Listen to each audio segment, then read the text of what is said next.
Keep silence. Come to front. విద్యార్థులందరూ కూడా ముందుకు వచ్చి కూర్చోవలసిందిగా కోరుచున్నాను.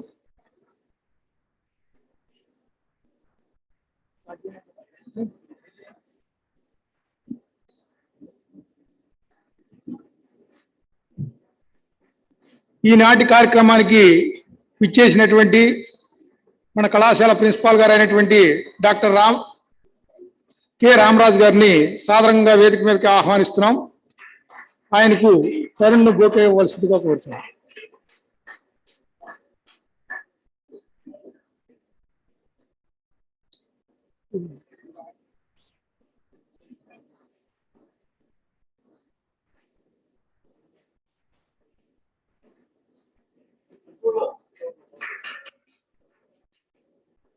ఈనాటి ముఖ్య అతిథి మన ఆహ్వానాన్ని మన్నించి విచ్చేసినటువంటి జయశంకర్ రాజగోపాలం గారిని సాదరంగా వేదిక మీదకి ఆహ్వానిస్తున్నాం. ఆయనకు జిఎల్ఎస్ మేడంను బొకే ఇవ్వాల్సిందిగా కోరుచున్నాం.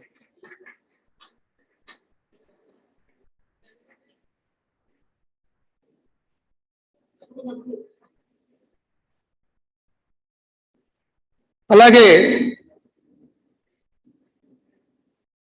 మన కళాశాల అసోసియేట్ ప్రొఫెసర్గా పనిచేసి రిటైర్ అయినటువంటి పిసి స్వరూప్ గారిని సాదరంగా వేదిక మీదకి ఆహ్వానిస్తున్నాం. ఆయనకు నిహార్ను బొకే ఇవ్వాల్సిందిగా కోరుచున్నాం.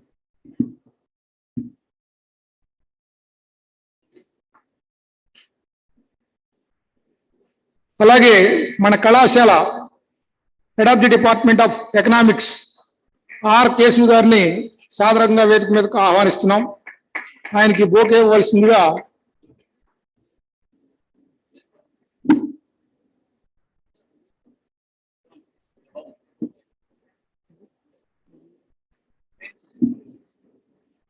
అలాగే ఈ కార్యక్రమానికి కర్త కర్మ క్రియ head of the department of English K Chandrasekhara Rao గారిని వేదిక మీదకి సాదరంగా ఆహ్వానిస్తున్నాం. ఆయనకు వివేక్ వర్ణని బొకే ఇవ్వాల్సిందిగా కోరుచున్నాను.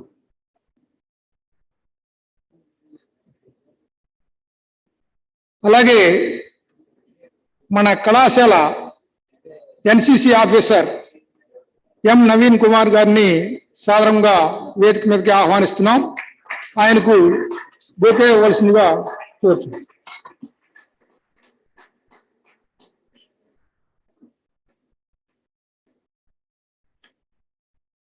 ఈనాటి కార్యక్రమానికి అధ్యక్షత వహించవలసిందిగా మన ప్రిన్సిపాల్ గారిని కోరుచున్నాను.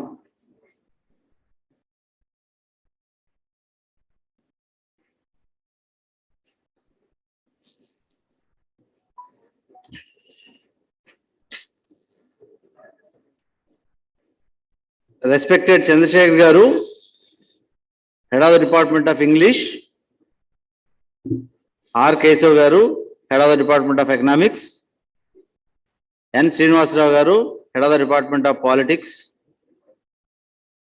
PC Swaroop Garu, retired Geology Head of the Department and former IQAC Coordinator, and today's Chief Guest and resource person, Professor Jayashankar Garu, my dear colleagues and student friends.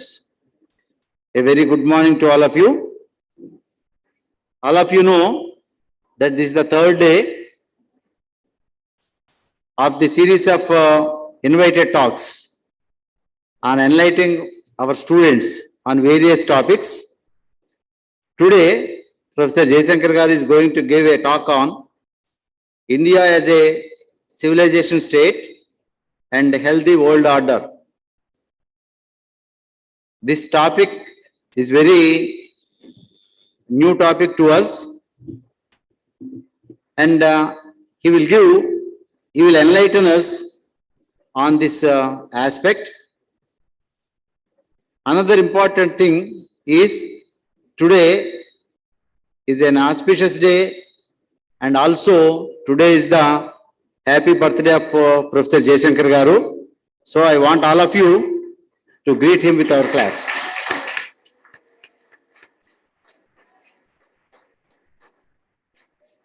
Thank you, sir, for this day we will be here.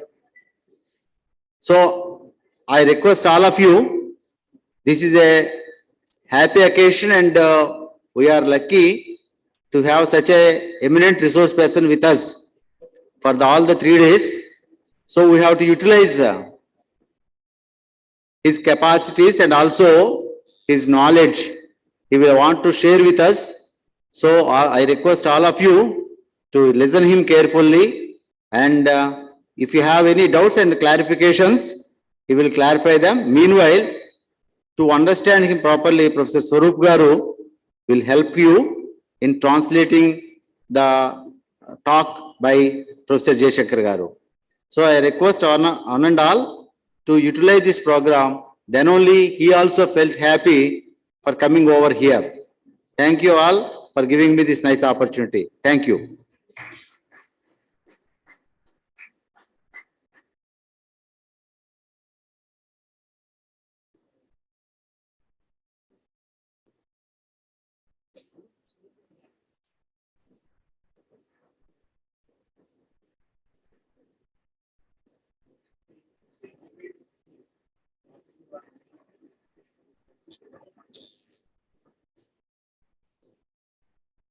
ఈరోజు మనకి వేదికను అలంకరించిన పెద్దలందరికీ పేరు పేరున నమస్కరిస్తూ వారికి అభివాదములు తెలియజేస్తూ ఆసీనులైనటువంటి విద్యార్థులందరూ కూడా ఈరోజు ప్రముఖంగా ఆదిశంకరాచార్యుల వారు అంటే వారు ఒక వాకింగ్ ఎన్సైక్లోపీడియా లాంటి వారు, నడుస్తూ ఉన్న ఎన్సైక్లోపీడియా అన్నమాట. జ్ఞాన సర్వస్వం సృష్టిలో వారికి సాధ్యం కానిది, తెలుసుకోలేనిది లేకుండా వారు అన్ని సాధించగలిగారు. అలాంటి పరమ పూజ్యులైనటువంటి శ్రీ శ్రీ శ్రీ ఆదిశంకరాచార్యుల వారు మరి 1200 సంవత్సరాల క్రితం కాలడి గ్రామంలో జన్మించారు. వారి జయంతి ఈరోజు. వారి జయంతిని పురస్కరించుకొని వారు మరి 15వ ఏటకి వేదశాస్త్రాలు మొత్తం ఆపోసన పట్టేశారు. 15వ సంవత్సరానికి చదివేయన్నీ అయిపోయింది. అప్పటికే ఆ తర్వాత 32వ సంవత్సరం నాటికి భారతదేశం మొత్తం 4 టైమ్స్ కాలినడకన తిరిగి వచ్చారు. వారు రాసిన కామెంటరీస్ అన్ని కూడా భగవద్గీత, ఉపనిషత్తులు, వేదాల మీద కామెంటరీస్ రాశారు. ఇంకా చాలా గ్రంథాలు ఉన్నాయి. ఉపదేశ సాహస్రి లాగా బాగా పాపులర్. ఒక 1000 క్వశ్చన్స్ అండ్ ఆన్సర్స్ ఉంటాయి. చాలా అద్భుతమైనటువంటి కాంపెండియం. మన అదృష్టం ఏంటంటే ఆదిశంకరాచార్యుల వారి తిథి నక్షత్రంలో జన్మించినటువంటి ఈ జయశంకర్ గారు మహాపురుషులు మన ముందు ఉన్నారు. మనకి చక్కగా మరి ఏ పూర్వజన్మ సుకృతమో కానీ వారిని కలుసుకుని వారి గురించి వారి ముఖతః కొంత జ్ఞాన భాండాగారాన్ని మనం అందిపుచ్చుకునే మహద్భాగ్యం లభించింది. ఇది ఒక విశేషమైనటువంటి విషయము. ప్లస్ ఈ రోజు టాపిక్ కూడా civilisational state, India as a civilisation state. భారతదేశం అనేటువంటిది ఒక ప్రముఖమైనటువంటి కొన్ని 17,000 నీలకంఠ ఓక్ గారు 17,000 సంవత్సరాల వరకు చరిత్ర మొత్తాన్ని క్లియర్ గా ఆయన డీటెయిల్ గా చెప్పారు. కానీ మనది లక్షలాది సంవత్సరాల చరిత్ర. ఎందుకంటే ఒక కలియుగం 4 యుగాలు కలిపి సుమారుగా 40,000 సంవత్సరాలు అయితే ఒక మహాయుగానికి 40,000 సంవత్సరాలు అనుకుంటే 25 మహాయుగాలు గడిచి 26వ మహాయుగంలో ఉన్నామని మన మరి గణిత శాస్త్రజ్ఞులు గణించారు. సంస్కృతం మీద, జ్యోతిష్యం మీద జ్ఞానం ఉన్నవాళ్ళు. దట్ మీన్స్ ఎన్ని లక్షల సంవత్సరాల చరిత్రను మన వాళ్ళు క్లియర్ గా లెక్కించారో చూడండి. అంటే మన ఫారిన్ కంట్రీస్ వాళ్ళు ఏమంటారు, అసలు మనకి డేటింగ్ సిస్టమ్ లేదు, హిస్టరీ లేదు మనకు సరిగ్గా, ఎప్పటి నుంచి ఎక్కడి వరకు మనకి ఏం జరిగిందన్నది ఏం లేదు అనుకుంటారు. కానీ అవన్నీ సాంస్క్రిట్ లో ఉండటం వల్ల మనకి తెలియకుండా పోయాయి అంతే. మనకేదంటే క్రిస్టియన్ ఎరా, క్రైస్ట్ యేసు ప్రభువుతో చరిత్ర మొదలైంది అన్నట్టుగా చాలా చెప్తా ఉంటారు పాశ్చాత్యులు. That is completely wrong. So India as a civilisation state అంటే అందులో ఉన్నటువంటి ప్రముఖమైన అంశాలు ఏమిటి అన్నవి చక్కగా మీరు వింటారు. ఎక్కడైనా ఇబ్బంది ఉంటే స్వరూప్ గారు కూడా ట్రాన్స్లేట్ చేస్తారు, మీరు జాగ్రత్తగా విని తెలుసుకోవచ్చు.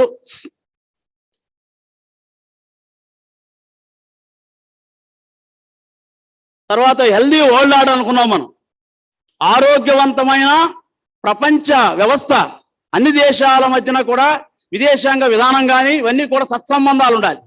బేసికలీ మనకు చెప్తారు, మనకి అబ్దుల్ కలాం గారు యూరోపియన్ యూనియన్ పార్లమెంట్లో చెప్పారు, మానవ హృదయమునందు మంచితనం అనేది ఉంటే, గుడ్నెస్ ఉంటే, then he will have righteousness, సత్ప్రవర్తన ఉంటుంది.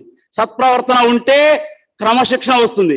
క్రమశిక్షణ వస్తే సమాజంలో శాంతి సామరస్యం ఉంటాయి.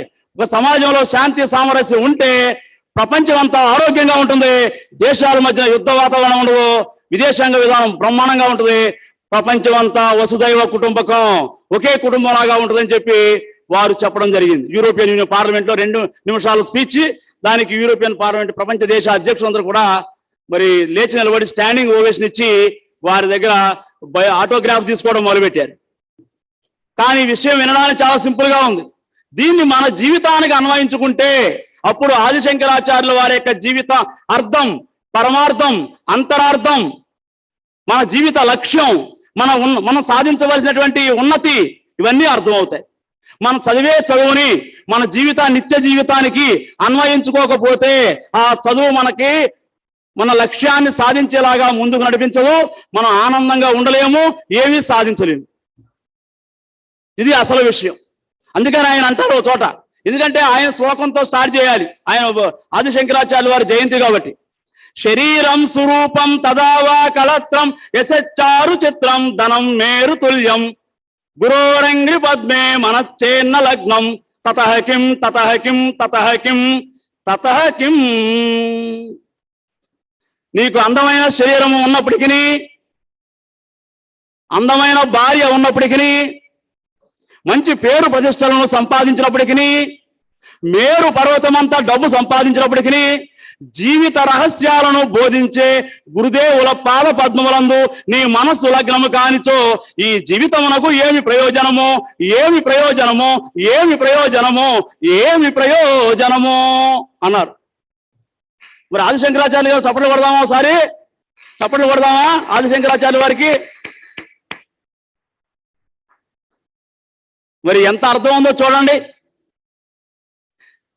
నాకు చాలా వచ్చు కంఠస్థంగా, కానీ మిమ్మల్ని ఎక్కువ ఇబ్బంది పెట్టను. త్వరగా ఈ రోజు మనం 12 గంటలకల్లా మన ప్రోగ్రామ్ కంప్లీట్ చేసుకుందాం, త్వరగా ఆనందంగా ముగించేసుకుందాం. షడంగాది వేదో ముఖే శాస్త్ర విద్యా కవిత్వాది గద్యం సుభజ్యం కరోతి. వేదశాస్త్రాలన్నీ కంఠస్థంగా కంఠోపాఠం నువ్వు చేసినప్పటికీ, వేదాంగాలన్నీ కూడా వ్యాకరణము, మిగిలినవి నిరుక్తము, అవన్నీ కూడా నువ్వు బైహార్ట్ చేసినప్పటికీ, గురోరంగ్రి పద్మే మనచ్చేన్న లగ్నం తతః కిం తతః కిం తతః కిం తతః కిం. నీకు జీవిత రహస్యమును బోధించే మీ గురువులు గాని, టీచర్స్ గాని ఎవరైనప్పటికీ కూడా వారి పాద పద్మములందు శ్రద్ధాభక్తితో నీ మనస్సు లగ్నము కానిచో ఈ జీవితమునకు ఏమి ప్రయోజనము, ఏమి ప్రయోజనము, ఏమి ప్రయోజనము, ఏమి ప్రయోజనము. యోగరతో వా భోగరతో వా సంగాసక్తో సంగ విహీన యస్య బ్రహ్మణి రమతే చిత్తం నందతి నందతి నందత్యేవా. ఒక యోగి అయినను, భోగి అయినను, సంసారంలో ఉన్నవాడైనను, లేదా సన్యాసి అయినను, చేసే సృష్టి మొత్తాన్ని నడిపించే పరమాత్మ యందు అతను మనస్సు లీనమైతే గనుక అతడు నందతి నందతి నందత్యేవ, ప్రతి క్షణము ఆనందంగా ఉంటాడు, ప్రతి క్షణము ఆనందంగా ఉంటాడు, ప్రతి క్షణము ఆనందమే ఉంటుంది అన్నారు ఆదిశంకరాచార్యులు వారు. ఈ 3 ఆదిశంకరాచార్యులు వారివేనండి. ఎప్పుడైనా సరే మీకు చదవాలనిపిస్తే ఒకటి చదవండి, ఒక్క శ్లోకం చదవండి, ఒక పదాన్ని అర్థం చేసుకోండి. అది మీ జీవితం అంతా కూడా శాంతిని, సామరస్యాన్ని, ఆనందాన్ని నింపకపోతే చూడండి, మీరు అనుకున్న లక్ష్యాన్ని సాధించడానికి అది ఉపయోగపడకపోతే ఒక ఛాలెంజ్. ఇది బ్యాక్గ్రౌండ్. అయితే వారి తిథి నక్షత్రంలో పుట్టినటువంటి నా ఆత్మమిత్రుడు ఆత్మబంధువు అయినటువంటి వీరు 1991 జూన్ 26 నాకు హైదరాబాద్ సెంట్రల్ యూనివర్సిటీలో పరిచయం అయిన దగ్గర నుంచి ఈ రోజుకి కూడా ఆయన నాకు మార్గదర్శనం చేస్తూనే ఉంటారు. నేను హాస్టల్లో ఉన్నప్పుడు పొద్దున్నే లేవగానే నేను ఆయన పడుకుని ఉండగానే నేను ఆయన పాదాలు నమస్కరించేవాడిని. నాకు ఫ్రెండ్ అయినప్పటికీ కూడా, వయసులో నేను వారికంటే కొంచెం పెద్దవాడిని అయినప్పటికీ కూడా నేను ఆయన పాదాలు నమస్కరించేవాడిని. ఆయన నా పాదాలు నమస్కరించడానికి మొదలెట్టేవాడు. అయితే నేను ముట్టుకొని ఇచ్చేవాడిని కదనుకో. అది పరిస్థితి, మా పరిస్థితి. తర్వాత వారు ఇంటర్మీడియట్ అయిపోయాక సిబిఎస్ఈలో +1 +2 అయిపోయాక 17వ సంవత్సరంలో ఆదిశంకరాచార్యుల వారు ఇల్లు వదిలిపెట్టి ఎలా అయితే దేశం మొత్తం సంచరించడానికి వెళ్ళారో వీరు కూడా అలాగే ఇల్లు వదిలిపెట్టి సడన్గా వెళ్ళిపోయారు, హిమాలయ పర్వతాలకు వెళ్ళిపోయారు 17వ సంవత్సరంలో. రైట్ జీ? వెళ్ళిపోయారు. వెళ్ళి ఒక మహాగురు దగ్గర కూర్చున్నారు, స్వామి శివేంద్ర పురీజీ మహారాజ్. అక్కడ వారి సంరక్షణ, వారి యొక్క మార్గదర్శనంలో భారతీయ శాస్త్రాలన్నీ కూడా చాలా వరకు చదివేశారు. తర్వాత వారిని వెతుక్కుంటూ వాళ్ళ మదర్ ఫాదర్ వెళ్ళారు. వెళ్ళాక 4 రోజులు ఉంచుకున్నాక, అమ్మా మీ అబ్బాయిని నేను 4 రోజులు నా దగ్గరే ఉంచుకుంటాను, ఆ తర్వాత నేను పంపిస్తాను మీ ఇంటికి సురక్షితంగా, మీరు వెళ్ళిపోండి అని చెప్పి వాళ్ళ మదర్ని ఫాదర్ని పంపించేశారు.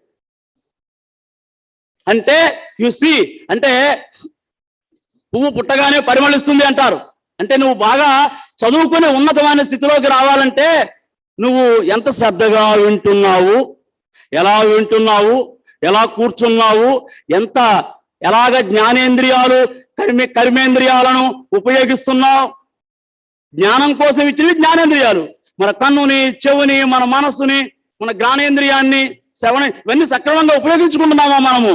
ఇవి ఆలోచించుకోవాల్సిన విషయాలు. ఎలాంటి పరమ పవిత్రమైన వైశాఖ శుద్ధ పంచమి రోజున. కాబట్టి ఆయన మీకు తెలియవలసిన అన్ని తెలిసినాయి. కాబట్టి మొన్న ఒకసారి మీకు ఒక విషయం చెప్పాను, జస్ట్ నిన్న కూడా బహుశా మొన్న అనుకుంటా. గురువు శిష్యులు ఒక్కటాయను దీని గురుతూ తెలియరన్నా. ఏవైనా గురువులు మీకు పాఠం బోధిస్తున్నప్పుడు ఎక్కువ జ్ఞానం ఉంటుంది కాబట్టి వారు పెద్ద, మీరు చిన్న అనుకుంటే ఈ గురువు గారి దగ్గర నుంచి వచ్చే జ్ఞానం అంతా కూడా మీకు సరిగ్గా రావాలంటే మీ మనస్సు గురువు గారి మనసు, చెప్పేవారి యొక్క మనసుతో ఏకమైపోతే అప్పుడు ఏమవుతుంది? ఈ రెండు ఎప్పుడైతే ఒకటైందో, చెప్పేవారి యొక్క మనస్సు, వినేవారి యొక్క మనస్సు రెండు ఒకటైపోయినప్పుడు ఇక్కడ నాలెడ్జ్ అంతా ఇక్కడ ట్రాన్స్ఫర్ అయిపోతుంది. మనం ఫోన్లో ఎలా అయితే షేర్ చేస్తామో అలా షేరింగ్ అయిపోతుంది. ఎప్పుడైతే మనసులు కలుస్తాయో, when there is fusion of minds, మనసులు ఎప్పుడైతే కలుస్తాయో transfusion of knowledge takes place. మన బ్లడ్ ట్రాన్స్ఫ్యూజన్ అంటాం. ఒకరి నుంచి ఒకరు బ్లడ్ ఎక్కిస్తే బ్లడ్ ట్రాన్స్ఫ్యూజన్ అంటాం మనం. అలాగే ఒకరి దగ్గర నుంచి నాలెడ్జ్ ఇంకొకరికి మనం ఈజీగా పంపించగలిగితే, అందించగలిగితే, చెప్పగలిగితే, అర్థమయ్యేలాగా వివరించగలిగితే అప్పుడు చెప్పే మాస్టర్ దగ్గర ఉన్న నాలెడ్జ్ అంతా కూడా విద్యార్థికి సొంతం అయిపోతుంది. ఆ జ్ఞానం అంతా విద్యార్థిని గురువుని మించిన శిష్యుడిలాగా తయారు చేస్తుంది. దానికి కొంచెం ప్రయత్నం చేయాలి, ఓపికగా కూర్చోవాలి, గంటల తరబడి కూర్చోవడం, గంటల తరబడి వినగలగడం, మళ్ళీ ఆలోచించడం, అర్థం చేసుకోవడం, ఎక్స్ట్రా బుక్ చదవడం, ఇవన్నీ చేస్తూ శరీరాన్ని, జ్ఞానేంద్రియాల, కర్మేంద్రియాల పట్టు సంపాదించాలి, కూర్చోగలగాలి. సరే, మీకు కొంచెం తర్వాత వారికి సన్మానం జరిగే సమయంలో అప్పుడు చెప్తాను. మీకు జాగ్రత్తగా వినండి. వారి గురించి వారి జన్మదినం సందర్భంగా మరి వారికి మనం చిరు సత్కారం చేసినప్పుడు ఏం రాశానో అవి చదివినిపిస్తాను. ముందు చెప్పకూడదు. అది రాసే వారికి ఏ టైం అయింది, ఎంత టైం పట్టింది, ఏంటి, ఇవంతా కూడా మీకు మళ్ళీ తర్వాత 2 నిమిషాలు మాడతాను. ఇప్పుడు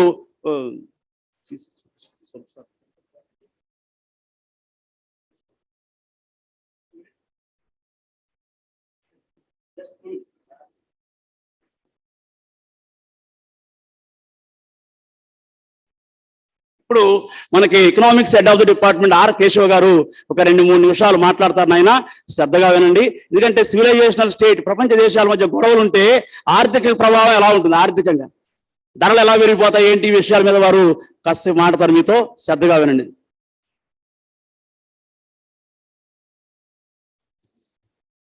సభాయ నమః. వేదికను అలంకరించినటువంటి పెద్దలకు పేరు పేరున నమస్కారములు.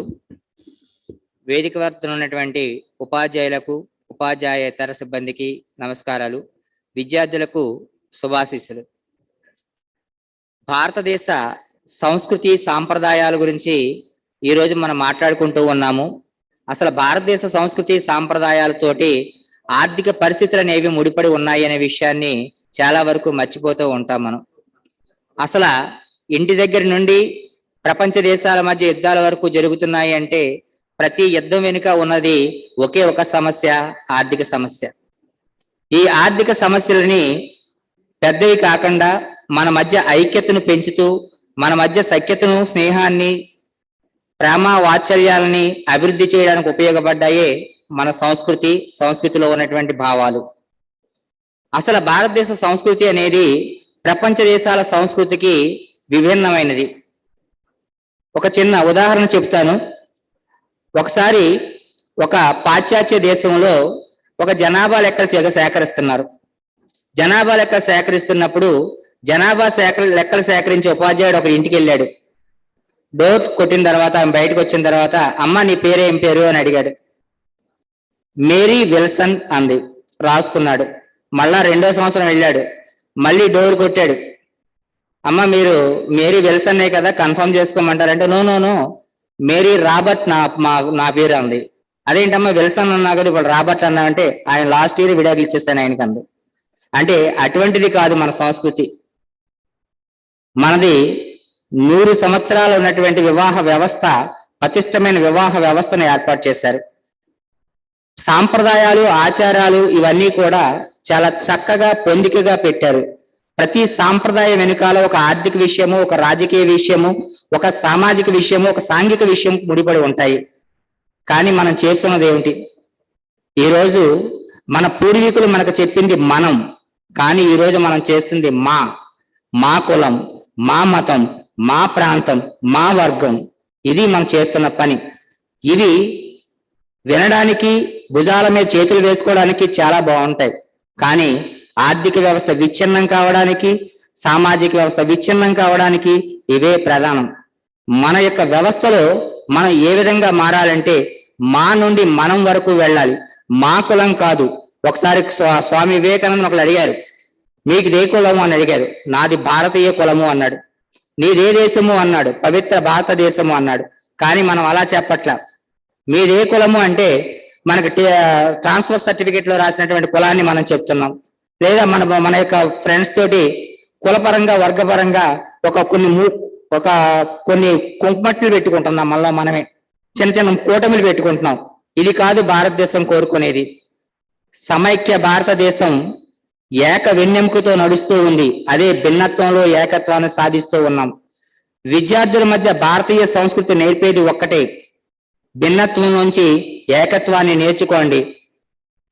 ఒక యాక్సిడెంట్ జరిగినప్పుడు ఒక వ్యక్తికి బ్లడ్ కావాల్సి వచ్చినప్పుడు నాది కులం వాడి బ్లడ్ ఎక్కించుకుంటాడా? ప్రాణం కాపాడుకుంటాడా? అక్కడ కులం కాదు, వాడి మతం వాడిది ఎక్కించుకుంటాడా? వాడి యొక్క మత సాంప్రదాయాలు, అల్లా అయినా, జీసస్ అయినా, కృష్ణుడైనా చెప్పే తత్వం ఒకటే, మానవ సేవయే మాధవ సేవ. దాన్ని భారతీయ సంస్కృతికి అదే ప్రాణ బిందువు, ప్రధాన బిందువు. కాబట్టి కులాలను, మతాలను, వర్గాలను, ప్రాంతాలను వీడి యువతగా ఉన్న మీరందరూ కూడా భారతదేశ అభ్యున్నతికి కృషి చేస్తారని ఆశిస్తూ ఈ అవకాశం ఇచ్చినటువంటి పెద్దలకు ఒకసారి ధన్యవాదాలు తెలియజేస్తూ విరమిస్తున్నాం.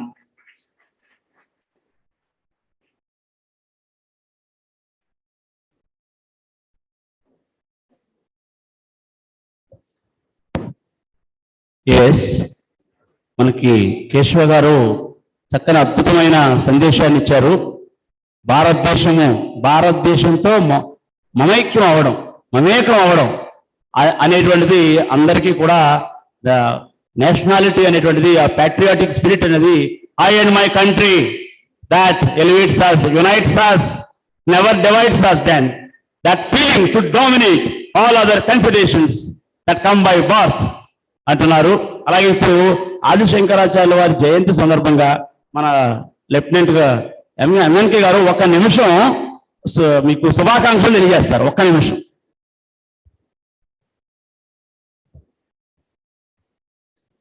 వేదిక పైనున్న పెద్దలందరికీ, వేదిక ముందున్న పెద్దలకు నమస్కారం. విద్యార్థులకు శుభాభినందనలు. ఈ సందర్భంగా జయశంకర్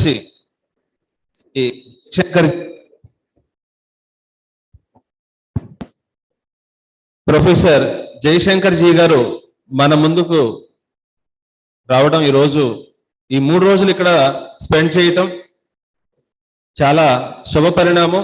ఎందుకంటే వారు ప్రధానమంత్రి గారికి ప్రత్యేకమైనటువంటి అడ్వైజర్ అయిన మన శ్రీ నరేంద్ర మోడీ గారికి.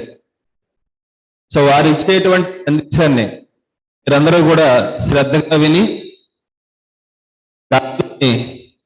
జ్ఞానాన్ని స్వీకరిస్తారని తెలియజేస్తూ సెలవు తీసుకుంటున్నాను. ధన్యవాదాలు. Now, it's a great privilege, an eminent person of Indian culture, Indian thought, Indian wisdom, Sri P.C. Swarup Garu, Associate Professor of Geology, retired here. Now he will give his personal message on this occasion for 2-3 minutes.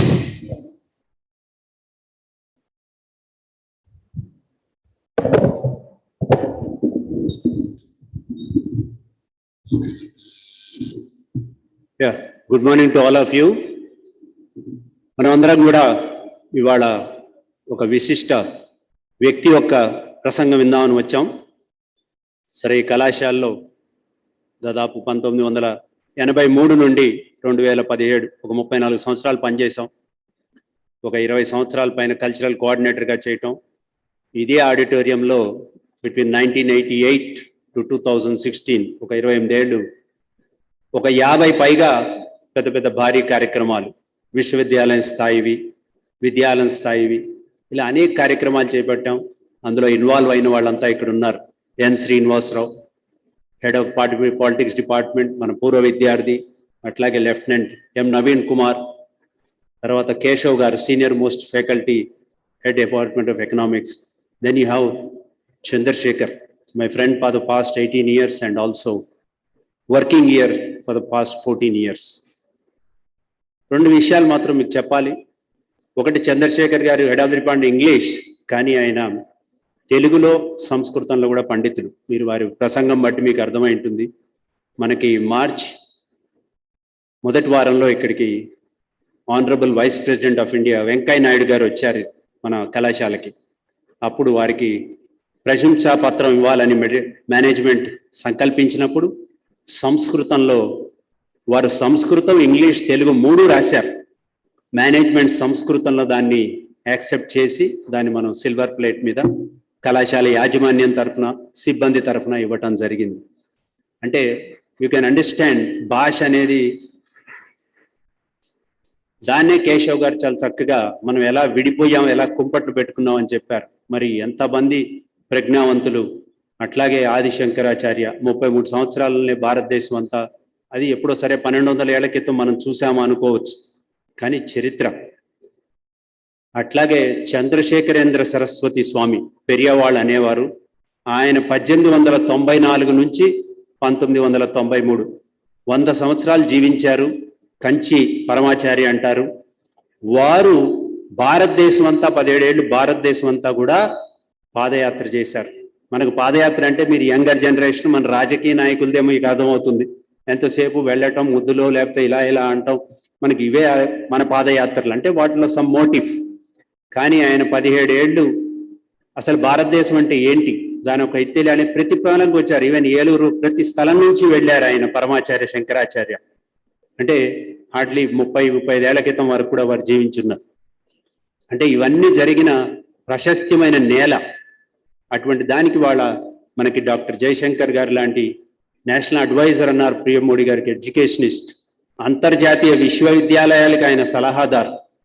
అయినా కూడా ఆయన ఎన్నో యూనివర్సిటీస్కి vice chancellor, ప్రొఫెసర్గా అడిగితే కూడా వదిలేసి ఆయన ఇవాళ ఆన్లైన్ చెప్తున్నారు. ఆయనకు వేరే దేశం పట్ల ఇంకా వేరే కార్యక్రమాలు చేయాలన్న భావం ఉండబట్టి అలా వదిలేరు. ఇవాళ ఏ పదవి వస్తే చాలు అని ముందుకు వెళ్ళేవాళ్ళు ఇలా చేస్తున్నారు. సరే, మీరు అందరూ యంగ్స్టర్స్ ఉన్నారు, తర్వాత we'll have some interactions. Simple. Be truthful to yourself. Simple అమ్మా. మీరు ఈ భూమి మీద వచ్చినందుకు మీరు అందరూ ఆనందంగా ఉన్నారా లేదా? Thums up. చాయిస్ మీదే. దీని మీద క్వశ్చన్ చేయము. ఆనందంగా ఉన్నారా లేదా? ఉంటే ఇలా అనండి, లేకపోతే ఇలా ఉండండి. ఏమై? Are you all happy to be born as human beings? Then naturally it should be like this. Yeah? Are you all happy to be citizens of India? మేరా భారత్ మహానో పవన్ కళ్యాణ్ గారు ఏదైనా పాట పెట్టంగానే అందరు ఇలా ఇలా అన్ని లైకింగ్స్ పెడుతుంటాం మనం. మరి మీ చాయిస్ అది. We are not questioning you. If you are happy to be born as human being like this, are you all happy to born as Indians, citizens of India? దీంట్లో మనకు చాయిస్ ఉంది. ఫస్ట్ దాంట్లో choice లేదు. We are coming to this world already, right?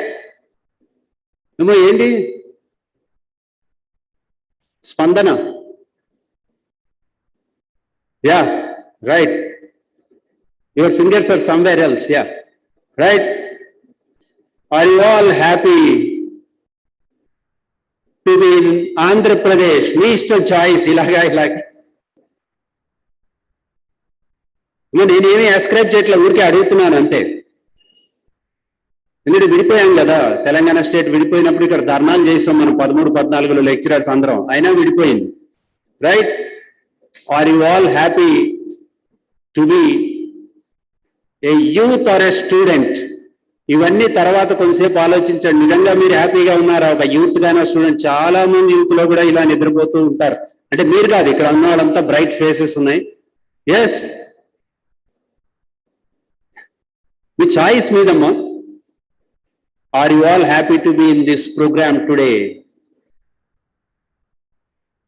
Yeah, that's fine. It makes a fist, it makes a power.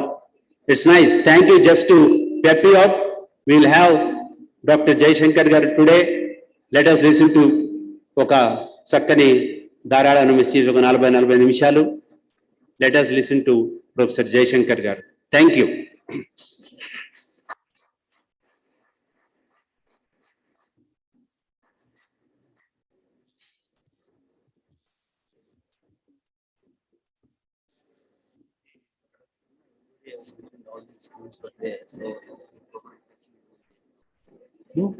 No. Namaste everyone.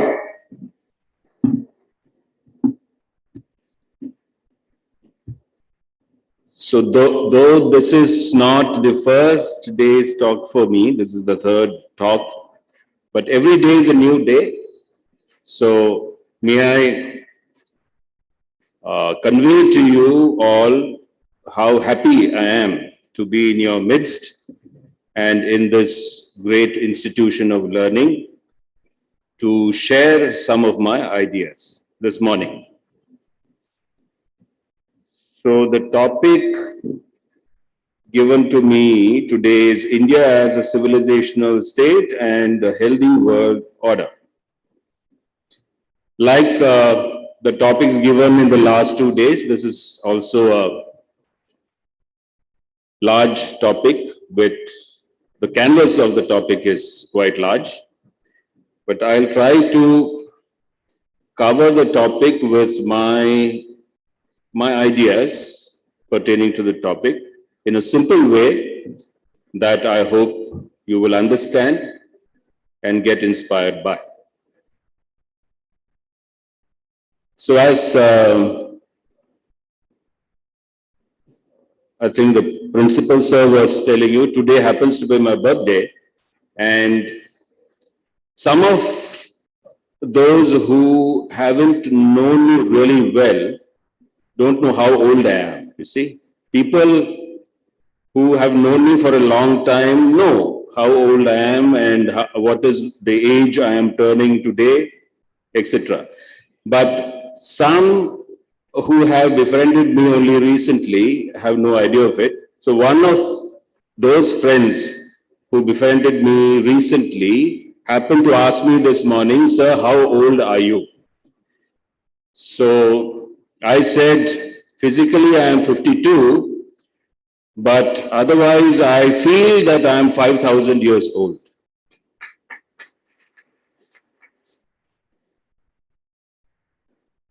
This is not my own idea, the sentiment with which I felt like saying that I'm 5,000 years old in general comes from something of Jiddu Krishnamurti I read some time back. I hope at least some of you will know the great Jiddu Krishnamurti, who originally hailed from Andhra Pradesh and later became a world teacher. So he set up an ashram, a center in Varanasi when he was alive. It was one of his favorite places on earth. In his biography, it is mentioned that once when he was walking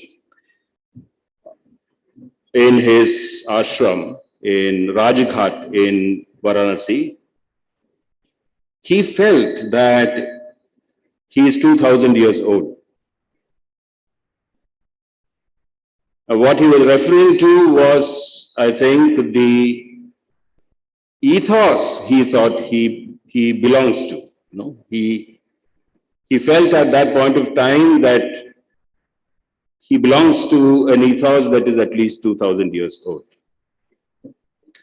So in that spirit, if we were to ask how old India is, we would all easily say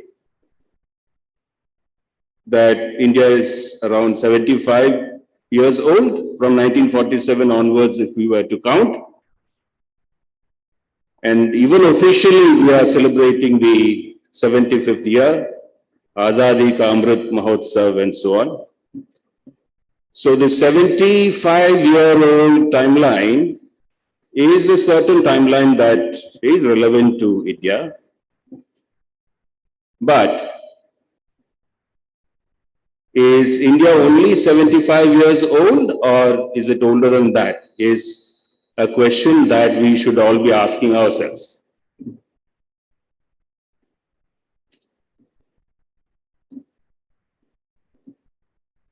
So as a modern nation state, in the times that we live in, India may be a 75-year-old young democracy, as they say. But what really India stands for is probably far more ancient than that. So that is what we are going to look at and cover in this lecture today.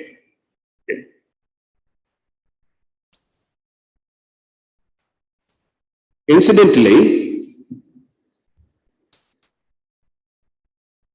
I think you all know that from last year onwards, the top leaders of India, that is the President of India, the Vice President, and the Prime Minister, have started using a special kind of aircraft called Air India One. And I don't know how many of you noticed that for the first time, the aircraft that these dignitaries use, including the Prime Minister, carries the words of Bharat. Have you noticed it? I don't know how many of you noticed it. It's not just India, it says Bharat.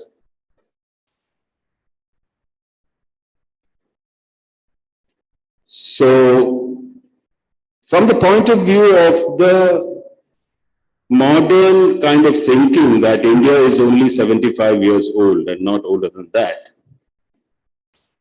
it is worth asking if there are some ancient references to this entity that we call India, which is alternatively known as Bharat. So one of the popular references, ancient references, is from the Vishnu Puranam. Okay. Vishnu Puranam has a reference to India. There is a shloka, Uttaram yat samudrasya himadres chaiva dakshinam Varsham tad Bharatam nama Bharati yatra santatihi.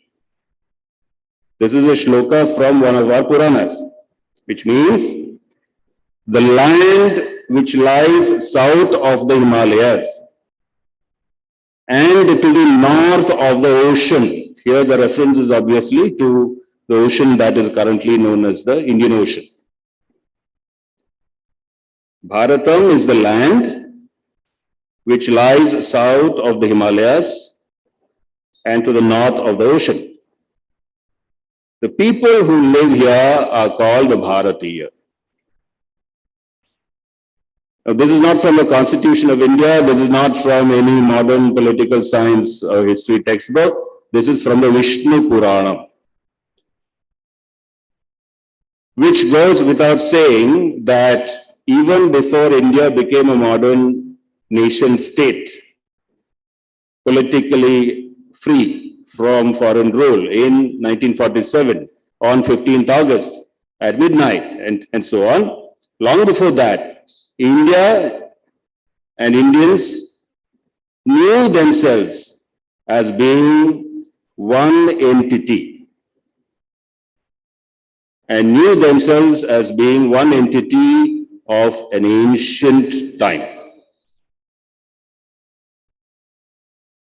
So this is also a slap on the face, as it were, to people who claim, there are a lot of people who claim these days that before the British came, there was no India. Okay, India, we should thank the foreigners, we should thank the invaders, we should thank the colonizers for unifying us, that when they left, at least India was a unified political entity and so on. We needn't, I think, be that generously grateful to the invaders, because even before they came, we had a good sense that we belong to a place called Bharata. Now, in my mind, I have broken up my short presentation today into 2 or 3 portions. And since I thought for your benefit, for your clarity and understanding, a translation by Swarupji will be beneficial. So I pause here at the end of my first portion for him to render his translation, so that when we go into the next portion, you are clear about what we have seen so far. Yes, sir. Thank you, sir. Jayashankar garu. Sorry. Jayashankar garu. విషయం చెప్తూ principal గారు doctor K Ramaraju గారు ఇవాళ నా పుట్టినరోజు అని చెప్పారు. అంటే నా వయస్సు ప్రకారం చూస్తే 52 సంవత్సరాలు, కానీ నేను 5000 సంవత్సరాలుగా అనుకుంటానని చెప్పారు. చెప్పి దానికి ఉదాహరణ ఇస్తూ జిడ్డు కృష్ణమూర్తి గారు, అంటే ఆంధ్రప్రదేశ్ నుంచే జన్మించిన వారు, డాక్టర్ అన్నీ బిసెంట్ వాళ్ళందరి ద్వారా ఎన్నో రకాలుగా వృద్ధి చెందిన వారు, వారణాసిలో ఆశ్రమము స్థాపించారు. ఆ స్థాపించి ఆయన రాజ్ఘాట్లో ఒకసారి వారణాసిలో నడుస్తున్నప్పుడు జిడ్డు కృష్ణమూర్తి గారికి ఆయన వయస్సు 2000 సంవత్సరాలు అనిపించింది. అంటే ఇవన్నీ ఎందుకు చెప్పుకొచ్చారంటే మనది ఒక తపోభూమి, ఒక గురు పరంపర. అందుకే అనాదిగా భారతదేశంలో ఎక్కడ రాయని వేదాలు ఉపనిషత్తులు కూడా మనకి వస్తున్నాయి. అంటే గురుముఖత వచ్చినవి అనమాట. అది వేరే చాప్టర్. అందుకని ఆయన ఆ ఉదాహరణలు చెప్తూ భారతదేశం 75 సంవత్సరాలు అనుకుంటారు. అంతకుముందు పాశ్చాత్యులో ఆంగ్లేయులో రాకముందు, బ్రిటిష్ వారు రాకముందు భారతదేశంలో పెద్ద ఇది లేదు, కలయిక లేదని. కానీ అఖండ భారతదేశం ఉండేది. భారతదేశం పరంపర ఎప్పటి నుంచో ఉంది, 75 సంవత్సరాలే కాదు అంటూ మన ప్రెసిడెంట్ ఆఫ్ ఇండియా కానీ, వైస్ ప్రెసిడెంట్ ఆఫ్ ఇండియా, మన ప్రైమ్ మినిస్టర్ గారు వాడే విమానాల మీద గత సంవత్సరం నుంచి అమృతోత్సవం స్టార్ట్ అయింది. కాబట్టి భారత్ అని రాసి ఉంటుంది, మీరు ఎవరన్నా గమనించారా అని అడిగారు. చాలా మంది దానికి రెస్పాండ్ అవ్వలేదు, కొందరు గమనించి ఉంటారు.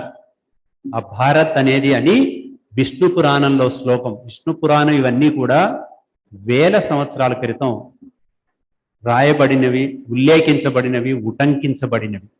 అందులో ఉన్నది భారతదేశం.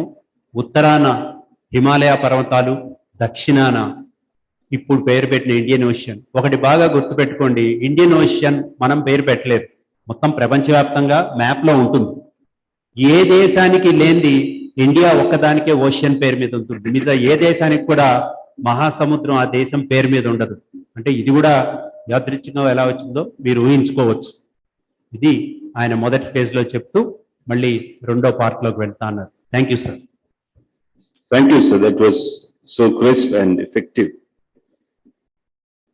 So like the reference I was quoting about Bharata in the Vishnu Purana, there are numerous other references that we have, including a reference in the earliest Veda, in the Rig Veda also, there is a reference to Bharata. There is a reference in the Rig Veda where the speaker says that I behold Bharata, and so behold meaning I see with my eyes before me the land of Bharata, and so on. There are various references like that. I'm not dwelling on each of those because the point to make was to impress upon you that in our earliest scriptures also, including the first Veda, the Rig Veda, there are clear references to Bharata, which goes on to say that Bharata is certainly not a new, young, modern entity, far from it. Now, apart from the various references that we have in the Vedas and the Puranas to the land called Bharata, we also have various texts in which it has been said, it has been discussed about how this land should be ruled. Okay? How is India, or how is India is not the right word. I think we should stick to the word Bharata because that is the word that is going to become more and more current in the next 30 years. I'll clarify that as an important point as we go along and I come to the end of the lecture. So Bharata is what we should hold nearer to our heart, I think. And how is it that Bharata should be ruled? How should Bharatavarsha be ruled? The answer to this question has been provided in various parts of our ancient scriptures, including the famous part of the Mahabharata in Shanti Parva. In Shanti Parva, after Bhishma has been incapacitated and Bhishma is waiting on the Sharashayya to depart from his body, Yudhishthira, on the advice of Bhagavan Sri Krishna Paramatman, takes his brothers to visit Bhishma to receive advice from him as to how to rule the land. And Bhishma gives advice. So it is an elaborate piece of advice that he gives. I just quote one shloka from the Shanti Parva of the Mahabharata to make the whole idea of not only Bharatavarsha, but the idea of the ideal way to rule Bharatavarsha relevant to you.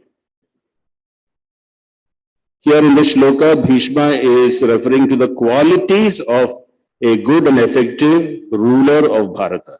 He says, Kshiprakari jitakrodha, very powerful words. Kshiprakari jitakrodha suprasado mahamanaha arosha prakriti yuktaha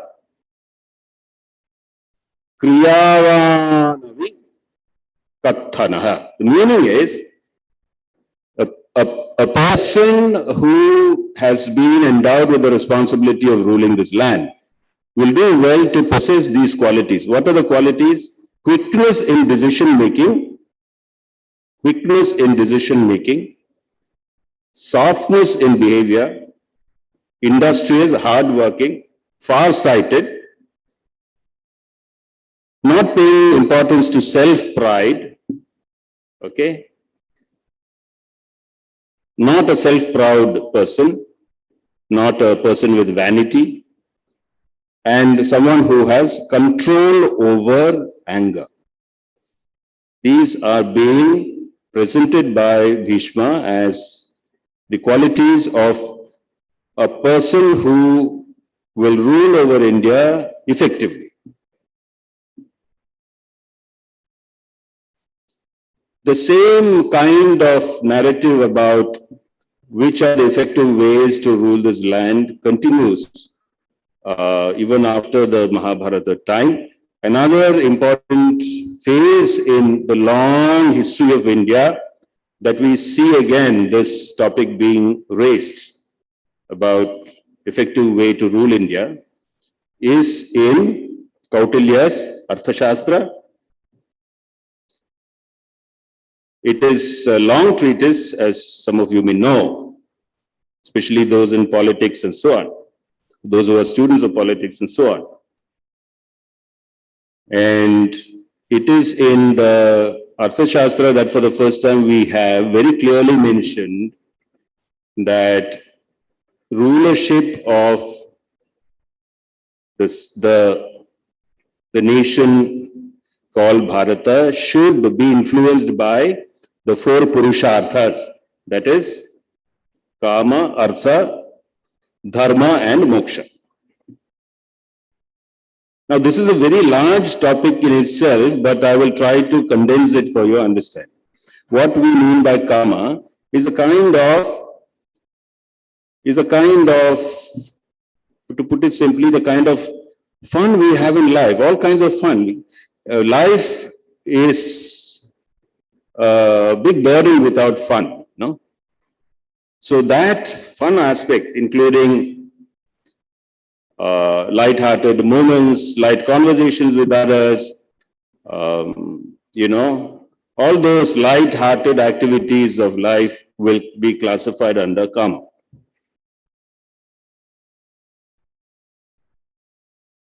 Including all kinds of entertainment.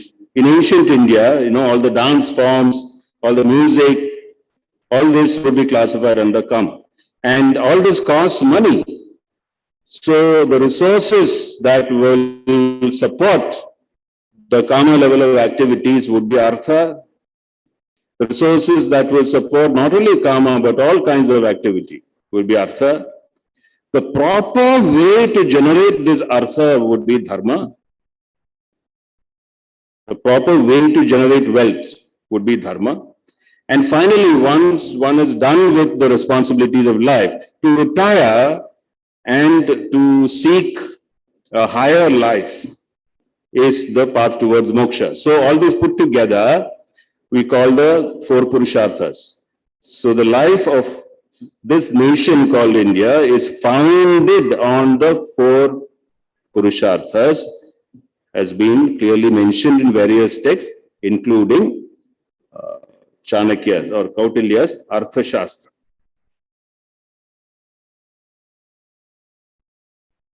Now, proper way to generate wealth, we saw, right? So I was reminded of one such ruler who was very particular to generate state revenue only through the proper way. Recently, after long months of being restricted by COVID, Shekharji knows I like to travel a lot. So for 2 years, I was feeling so suffocated. And after 2 years of suffocation, last month, I got a chance to travel for official purposes as well as for my own self-seeking. So I went to this beautiful part of India and Karnataka called Keladi. I don't know if you have heard of the Keladi Nayakas. Shimoga is a place you must have heard of. So Shimoga in Karnataka, the place that we call Shimoga is originally Shivamogga. So they have restored the original name. Shivamogga belongs to an ancient kingdom called the Keladi Nayaka kingdom. The Keladi Nayakas were once subordinate vassal rulers of the Vijayanagara Empire. Then as the Vijayanagara Empire started losing its sheen, losing its power, the Keladi rulers became strong. They ruled for about 500 years till they were defeated by Hyder Ali. So there was this Keladi ruler called Shivappa Nayaka. He ruled from 1645 to 1660 of the current era. And he is known for his unique taxation system, where he said that a person will be taxed depending on various factors, including annual rainfall and soil quality. The same tax will not be imposed on everybody. Now, is this dharmic rule or not? So this is the kind of kama, artha, dharma, moksha set of purusharthas that are referred to in texts like the Arthashastra that we see in actual practice. This is proof of the fact that models of governance in this ancient and large land called Bharata did not just remain at the bookish level. There were great instances in history where our rulers actually lived a dharmic life and gave a dharmic life to the people. So I again stop this portion here so that Swarupji will provide a translation. క్లుప్తంగా మనకి ఇందాక చెప్పినట్టే శివపురాణం తర్వాత ఋగ్వేదం, ఈ వేదాలు కూడా ఎన్నో వేల సంవత్సరాల క్రితం అపౌరుషేయం. అందులో ఋగ్వేదాలో కూడా భారతదేశం గురించి ఉంది. అట్లాగే మహాభారతంలోని శాంతి పర్వం, అక్కడ కూడా భీష్మ పితామహుడు ఆయన అంపశయ మీద ఉన్నప్పుడు అక్కడ కూడా ఆయన భారతదేశం, ఆయన ఎలా ఉండాలి, ఒక పరిపాలన అంటే ఎలా ఉండాలి, ఒక పరిపాలకుడు ఎలా ఉండాలి అని చెప్పాడు. ముఖ్యంగా అతనికి క్రోధం ఉండకూడదు, ప్రశాంతతగా ఉండాలి, నేను అన్న అహంకారం కాకుండా అందరినీ ఒక సమత్వంతో ఆయన పరిపాలించేటట్టు ఉండాలని భీష్మ పితామహుడు చెప్పాడు. భీష్ముడు అంపశయ మీద ఉన్నప్పుడే విష్ణు శాస్త్రం కూడా చెప్పారనేది మనం చదువుకున్నాం. అట్లా దాంతోపాటు ఆయన తర్వాత తదుపరి కాలం తీసుకున్న కౌటిల్యుడు లేకపోతే చాణక్యుడు అర్థశాస్త్రానికి చాలా ప్రఖ్యాతి చెందినవారు. ఆయన ధర్మ కామ అర్ధ ధర్మ మోక్షం, అర్థం అంటేనే ఇక్కడ అర్ధ అంటేనే ఎకానమీ. సో వాళ్ళు ఎలా రూల్ చేయాలి, పరిపాలకుడు ఎలా ఉండాలని ఆయన కూడా చెప్పారు.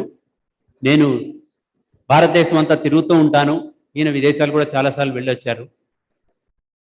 ఈ కోవిడ్ టైంలో ఆగిపోయి మళ్ళీ పోయిన నెల ఒకసారి శివమొగ్గ అంటారు, అదే షిమోగా కర్ణాటకలో, అక్కడికి వెళ్ళాను.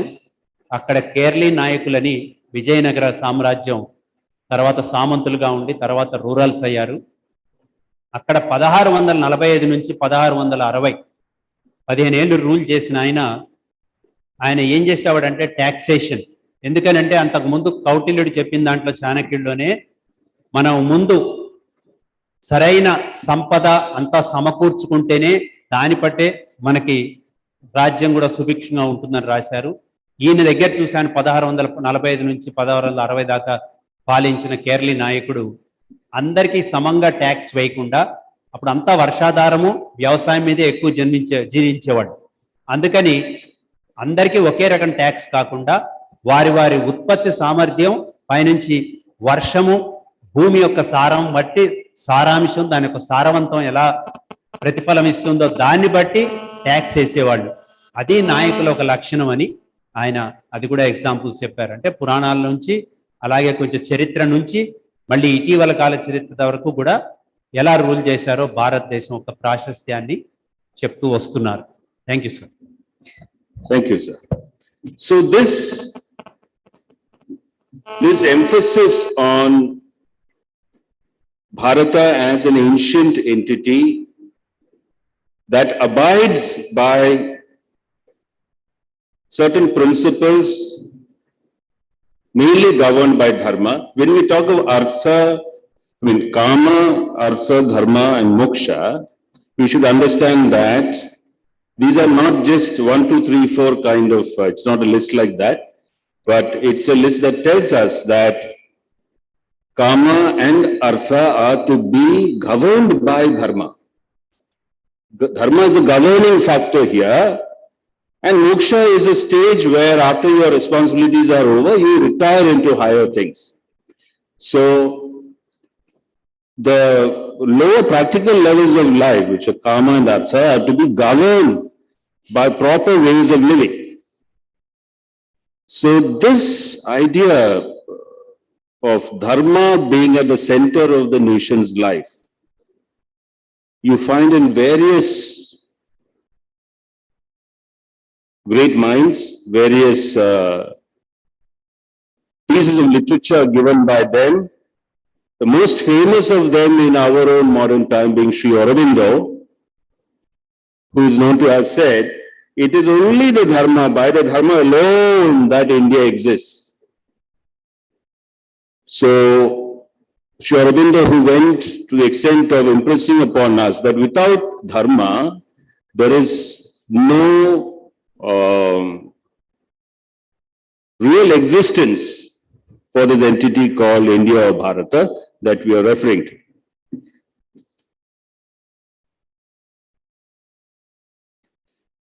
So as against this ancient entity called Bharata, which of course obtained a certain kind of political freedom 75 years ago in 1947, as against this ancient nation, young nation, are global forces which probably are not interested in providing any encouragement for this nation to flower further. This is the way, survival of the fittest kind of thing exists everywhere. So if you look at the past decades of independent India's history, this is where we are coming to a certain important point I want to make, with which I will conclude my talk. See, in the past, whenever India has engaged with the powerful nations of the world, like the United States, whether you want to acknowledge it or not, we have stood before them with tied hands. See, this has been the attitude that we have followed. This has been the attitude that was being expected of us also.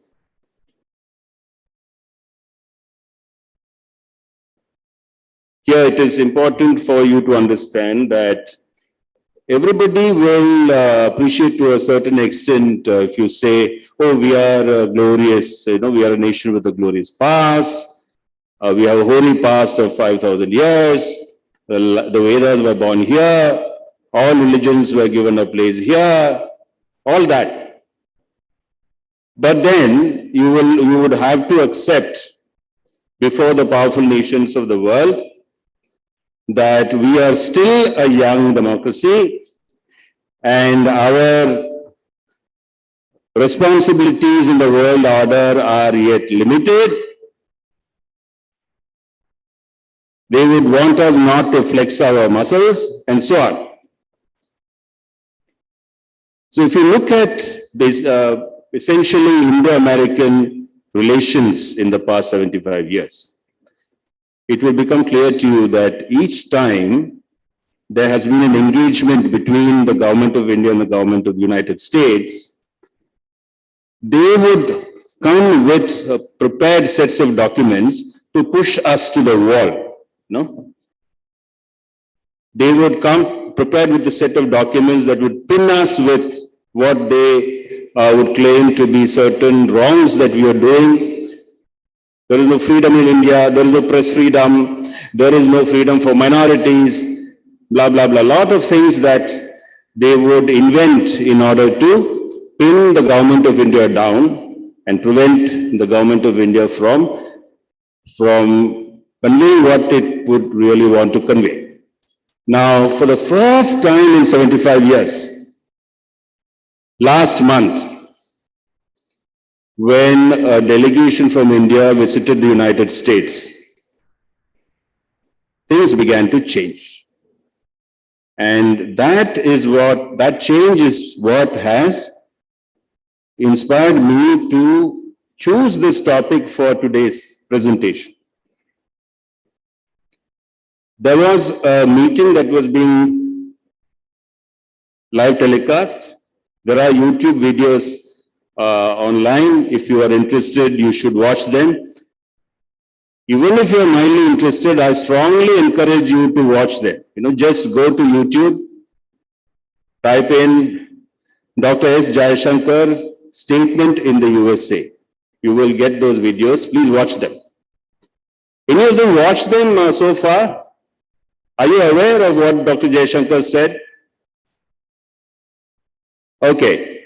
So, during the live joint press briefing, the American Secretary of State started saying that the government of America is concerned about lack of freedoms for minorities in India, etc., etc. The Indian Foreign Minister did not allow him to complete. He said, we are also concerned about civil liberties in America. What was given to us was immediately given back to them. Civil liberties means the lack of freedoms for certain groups of people like the African American black community and so on. We are also concerned, if you are concerned about the freedom of certain sections of people in India, we are equally concerned about freedom of certain sections of people in America. Let's have a level playing field. Then this kind of accusation that Americans are used to never came up after that. Okay. So we are beginning to see the ancient wisdom and confidence of Bharatavarsha emerging on the global stage for the first time. And on April 12th, 2022, in Washington, D.C., our External Affairs Minister, Dr. S. Jayashankar, made a statement which has been published officially on the website of the External Affairs Ministry of India. Part of it reads like this, and I quote, "For our ties to grow, it is equally necessary that there is a better understanding of India. There is a better understanding of India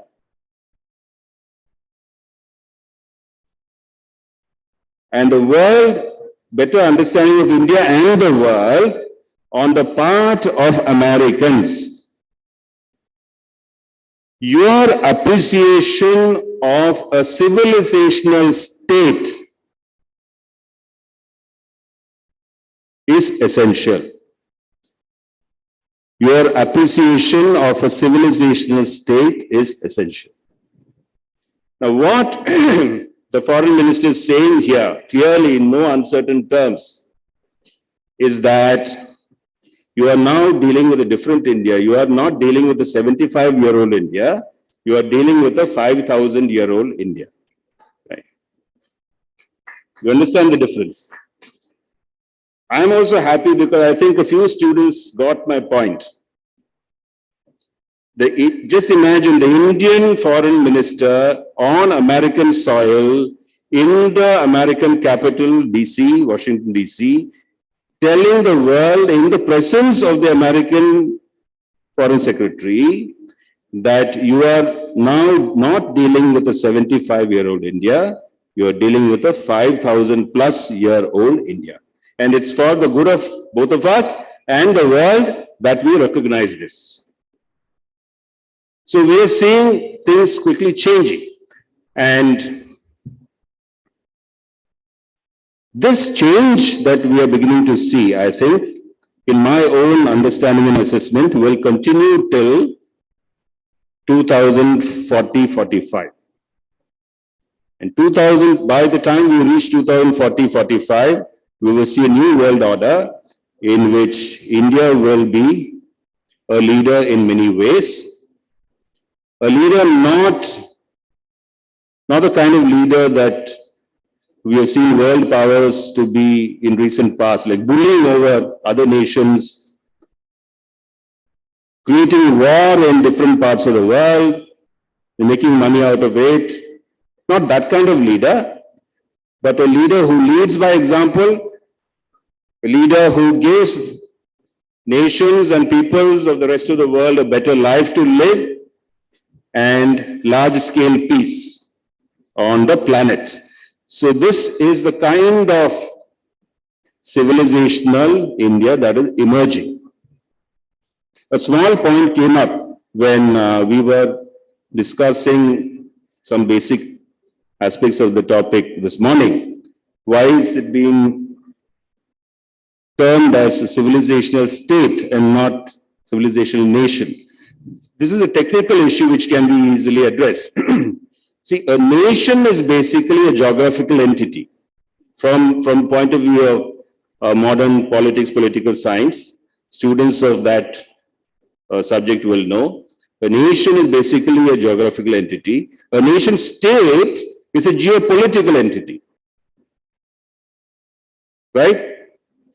So the political aspect comes in with the hyphenated state. So by pushing the argument that India is now emerging as a civilizational state, we are saying that India is not the old young democratic nation state, but the new emerging civilizational state. That is the difference. Right? The rest of the world have been bracketing India as a young democracy, as a modern nation state, for which India has to thank the rest of the world for, and so on. Now we are changing the terms. We are saying we don't want to be known as a young democracy and a young nation state. We are declaring ourselves on world forums as a civilizational state. The rest of the world will have to engage with. So with this, I conclude my main presentation. Of course, anyone has clarifications to seek, we can look at them for the next 10 minutes or so, because we are running out of time. Yes, sir. The translation of the last portion, and then you can ask the students if they have questions. క్లుప్తంగా చివరి భాగం వారి subject ఏదైతే ఉందో India civilisational state దాన్ని చాలా చక్కగా భావాన్ని తీసుకొచ్చారు. ఇందాక ఎలాగైతే కౌటిల్యుడు చాణక్యుడు కామ అర్థ ధర్మ మోక్షం ప్రిన్సిపల్స్ తీసుకొచ్చారో, భారతదేశం కానీ ఎవరైనా పంచి పరిపాలకులు ఎప్పుడు కూడా ధర్మం మీద ఆధారపడి చెయ్యాలి. ఇందాక వారు చెప్పిన ఒక కేరళీ నాయకుడిది కూడా దానికి సరిపోయింది. ఎవరికైనా ట్యాక్స్ వేయాలంటే ఎన్ని రకాల విషయాల్ని తీసుకుని ట్యాక్స్ వేయాలి తప్ప అందరికీ ఒకే రకం ట్యాక్స్ కాదు. దాన్ని ఆయన ఉటంకిస్తూ మనకి ఆ ధర్మం ప్రిన్సిపల్స్ని శ్రీ అరబిందో మొట్టమొదటి తొలితరం ఒక విషయం చెప్పాలి. తొలితరం స్వాతంత్ర సమరయోధులు, మహానాయకులు 1950 వరకు పాండిచేరిలో ఉన్నారు. ఈ సంవత్సరం వారిది 150వ సంవత్సరం. భారత ప్రభుత్వం ప్రధాని మోడీ గారి ప్రోద్బలంతో విశేషంగా తీసుకుని చేస్తున్నారు. 15 ఆగస్టు వారి జన్మదినం. అప్పుడే మనకి ఆయన 75వ జన్మదినం నాడే మనకి ఇండిపెండెన్స్ వచ్చింది. So 15th August is also birthday of Shri Aurobindo. So వారిని ఉటంకిస్తూ కూడా ధర్మము ప్రిన్సిపల్స్ మీద ఉంటేనే ఒక జాతి కానీ ఒక నేషన్ ఉంటుంది అని కూడా శ్రీ అరబిందోని వారు ఉటంకించడం చెప్పడం జరిగింది.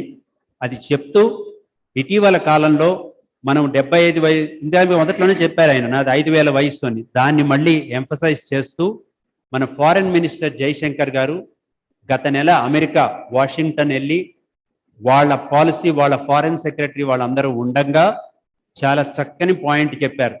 మీరు మా దేశంలో ఏదో అణిగిపోయింది, అనగారిన వాళ్ళని అందరినీ అంచేస్తున్నారు, ఇవన్నీ చెప్తున్నారు. మీ దగ్గర సివిల్ లిబర్టీస్ ముందు చూసుకోండి. మనం చూస్తున్నాం గత కొన్ని సంవత్సరాలుగా అమెరికా ఎన్ని రకాలుగా ఇబ్బంది పడుతుందో.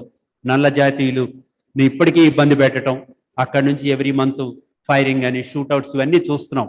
అంటే వాళ్ళు చెప్పినంత ప్యూర్గా ఏమీ లేదు వాళ్ళ దగ్గర. ఒక ధైర్యంగా ఒక ఫారెన్ సెక్రటరీ మనం వెళ్ళి, జయశంకర్ గారు వాళ్ళ నేల మీద వాళ్ళ మీటింగ్, అఫీషియల్ మీటింగ్లో మా దగ్గరే కాదు మీ దగ్గర సివిల్ లిబర్టీస్ ముందర చూసుకోండి, మేము 75 ఏళ్ల యంగ్ డెమోక్రసీయో ఒక ప్రజా స్వతంత్ర దేశం కాదు, మేము వేల సంవత్సరాలుగా ఉన్న ఒక నేషన్ అని చెప్తూ చాలా చక్కగా ఆయన ఒక నేషన్కి స్టేట్కి తేడా తీసుకొచ్చారు.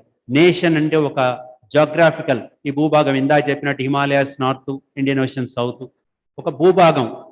కానీ స్టేట్ అనేటప్పటికి, సివిలైజేషనల్ స్టేట్ అనేటప్పటికి జియో పొలిటికల్ ఎంటిటీగా మారుతుంది. అంటే జాగ్రఫీ ప్లస్ దాంట్లో పాలిటిక్స్ అవుతుంది. మనం పాలసీ మేకర్స్గా ఎదుగుతున్నాం.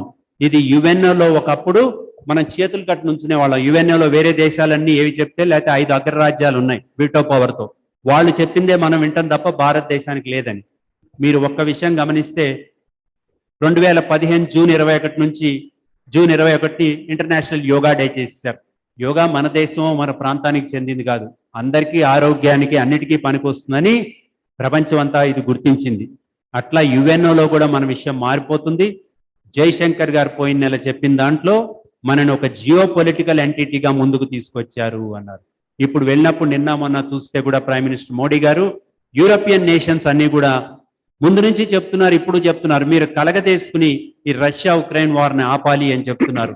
అనవసరంగా ప్రపంచం అంతా కూడా బోల్డంత ఆర్థికంగా ఇతరత్రగా ఇబ్బంది పడుతుంది, దాన్ని కూడా మీరు ఆపాలి అని భారతదేశాన్ని అడుగుతున్నారు. అంటే ఆయన చెప్పినట్టు మనం ఒక సివిలైజేషనల్ స్టేట్ గా వచ్చాం, కానీ యంగ్ డెమోక్రసీ కాదు. We have entered into a geo political entity, ఒక వెరీ పవర్ఫుల్ గా జరుగుతుంది, ముందు ముందు ఇంకా అద్భుతంగా వెళ్తుంది అని చాలా చక్కగా ఆ టాపిక్ని తీసుకొచ్చారు. మహా మేధావి అయిన, ఎవరైనా వీలుంటే ఏదైనా ప్రశ్నలు ఉంటే కూడా మీరు అడగొచ్చు అని కూడా ఇన్వైట్ చేశారు. There are so many bright youngsters. మధ్యలో ఆయన చెప్పిన పాయింట్ కూడా మీరు క్యాచ్ చేసినందుకు ఆయన సంతోషపడ్డారు. Anybody having any doubts or anything you want to clarify, or you want to put a point, whether a boy or a girl, anybody, please have the interaction. Thank you.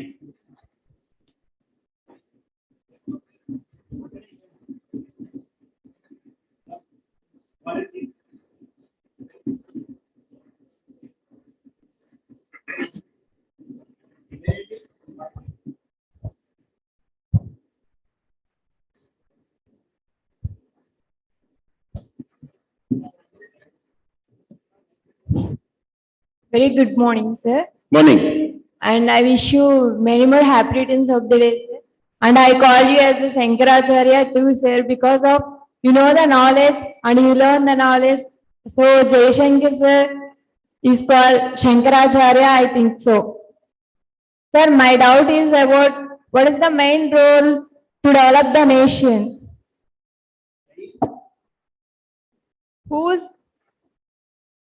Whose role is main important? Main force to develop the nation. Yes, sir. Whose role, sir? Bhavani, sir. Just please sit down, please sit down. Just like for a seed to germinate and become a tree, many factors come into play, right? You need good quality soil, you need water, you need air, you need sunshine. And among all these factors, can you attribute any one factor as being more important than the other? Probably cannot, right? So similarly, all stakeholders have a role to play at their own level. At my level, I have my role to play. At your level, you have your role to play. Everybody has a role to play.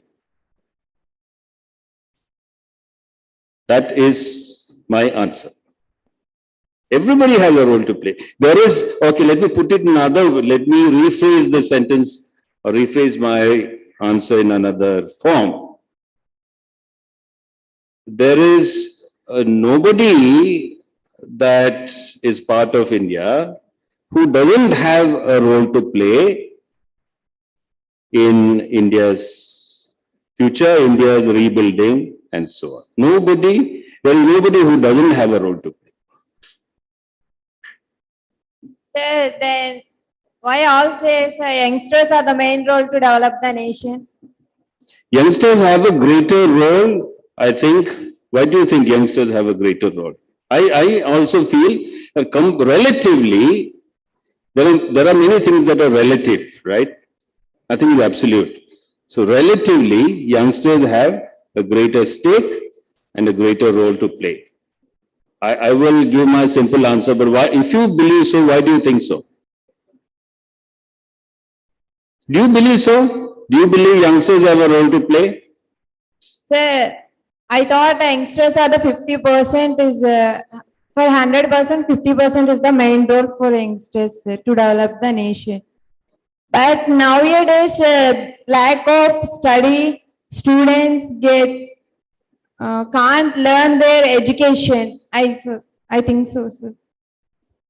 Not clear. Can you? Lack of their study. Some students are living in their home and can't learn something others. Because of COVID. Yes, sir. Lack of opportunities and study also, sir.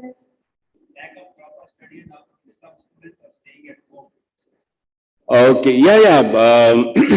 Whoever is getting an opportunity, I think, should play a role in exposing others, giving others opportunity, promoting others, rather than engaging in unhealthy competition and pulling down, crab mentality, we say. No? The crab wants to escape from a group. The other crabs will pull the escaping crab back. So this kind of mentality, instead of this kind of mentality, whoever is making it to a successful level, whoever is successful should show the way for others also to follow. I will give you a simple example. This is not a big issue, big problem at all. Sit down. My mother went to intermediate in a village in Kerala, and she wanted to see the world, she wanted to study. So in those days, I think in 1950 or 51, from Kerala, she went to Baroda, to MS University, Baroda, to graduate. In those days, it was a big thing for a young lady to travel from Kerala, to go from Kerala to Gujarat and study. But soon after she finished, she encouraged her sisters to study. So this is how things need to be passed on. Jyot se jyot jalao. There is a song in Hindi, You light one lamp with another lamp. With the lighted lamp, you light a third lamp, and so on. So rather than sounding despondent, disappointed, negative, that, nothing is happening, let's try to make something happen. Right? Okay, sir. చాలా చక్కని point miss Bhavani అడిగింది, ఎలా ఉండాలి, role ఎవరు ముఖ్యమని. ఆయన ఎంత ముందు ఆయనకు విషెస్ కూడా చెప్పారు. మీరు శంకరాచార్య లాగా ఉన్నారు కూడా అన్నారు. ఆమె దృష్టిలో మీరే నాకు శంకరాచార్య అన్నారు. చాలా చక్కగా అడిగింది. ఆయనకి చెప్పారు, భారతీయులు అన్నవాళ్ళు ప్రతి ఒక్కళ్ళకి పాత్ర ఉంటుంది, ఎవరో ఒకళ్ళకి ఉండదని. అప్పుడు ఆమె అడిగారు, నా దృష్టిలో 50% యూత్ కి 50% పెద్దవాళ్ళకు ఉంటుందేమో, అలాగే చాలా మందికి చదువుకునే ఆపర్చునిటీ ఉండట్లేదని. అప్పుడు ప్రొఫెసర్ జయశంకర్ గారు అన్నారు, ఎవరు ఏ పాత్రలో ఉంటే దాన్ని చేస్తూ వీలుంటే మీరు వేరే వాళ్ళని ప్రోత్సహించండి అని వాళ్ళ అమ్మగారు ఎగ్జాంపుల్ చెప్పారు. వాళ్ళ అమ్మగారు గతంలో అవినాష్ లింగం యూనివర్సిటీ, చాలా ఫేమస్ యూనివర్సిటీ తమిళనాడు, దానికి వైస్ ఛాన్సలర్ చేశారు. మరి మదర్, యూ కెన్ ఇమాజిన్. కాబట్టి 1950లో 51లో కేరళలో +2 చేసి గుజరాత్లో బరోడాలో చదువుకోవడానికి వెళ్ళారు. 70 ఏళ్ల క్రితం ఒక యంగ్ గర్ల్ ఇక్కడ నుంచి అట్లా రాష్ట్రాలు పంపడం అంత సులభం కాదు. అయినా ఆమె వెళ్ళి చదువుకున్నారు. ఆమె చదివాక వాళ్ళ సిస్టర్ని ఎంకరేజ్ చేశారు. అంటే మీరు ఆ టైం కూడా మీరు ఇమాజిన్ చేయాలి. అన్ని చేయబట్టే ఆమె ఉన్నతతో అటువంటి దానికి వైస్ ఛాన్సలర్ అయ్యారు. దీనికి అందరూ తప్పట్లు కొట్టొచ్చమ్మా, అంత ఫ్యామిలీ నుంచి వచ్చారు. అలాగే చాలా పాపం మనం అంతా మీడియాలో ఉండి ఉండి ఉండి ఏమనుకోవద్దు, మీతో పాటు నాకు కూడా చాలా మందికి ఎక్స్ప్రెషన్స్ పోయినాయి. మనకి మీరు ఏమనుకోవద్దు, జనరల్ గా మన అందరికీ ఎక్స్ప్రెషన్స్ పోయినాయి, ఎందుకంటే మీడియా చూసి చూసి. సో మనకి ఏది కూడా మనకి పెద్ద స్పందించట్లేదు ఇవాళ. అయినా మీరు ఫేస్ లో మాత్రం బ్రైట్నెస్ పోలేదు. I'm thank you sir. Thank you, sir. Sir, one more question. If I disturb you, sorry, sir. No. Why should you feel sorry? Sir, See, is Bharat name was come from the Vedic, that is epic Ramayanam, sir? Is it correct, sir?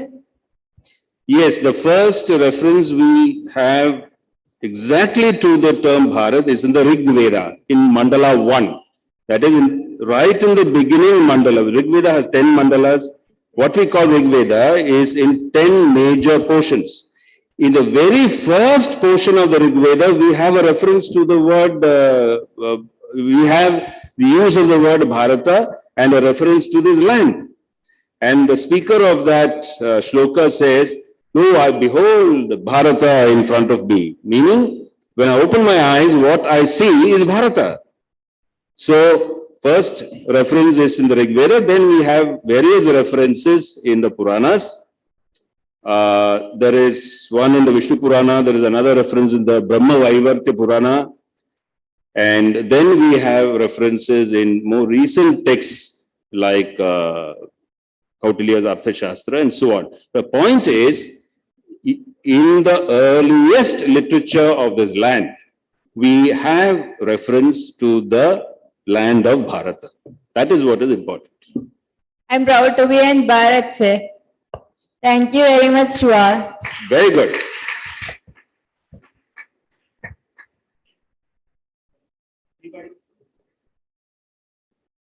There are some people half getting up and yeah, there's one hand there, there's one hand there. Anybody else, please? Somebody raised a hand there, yeah.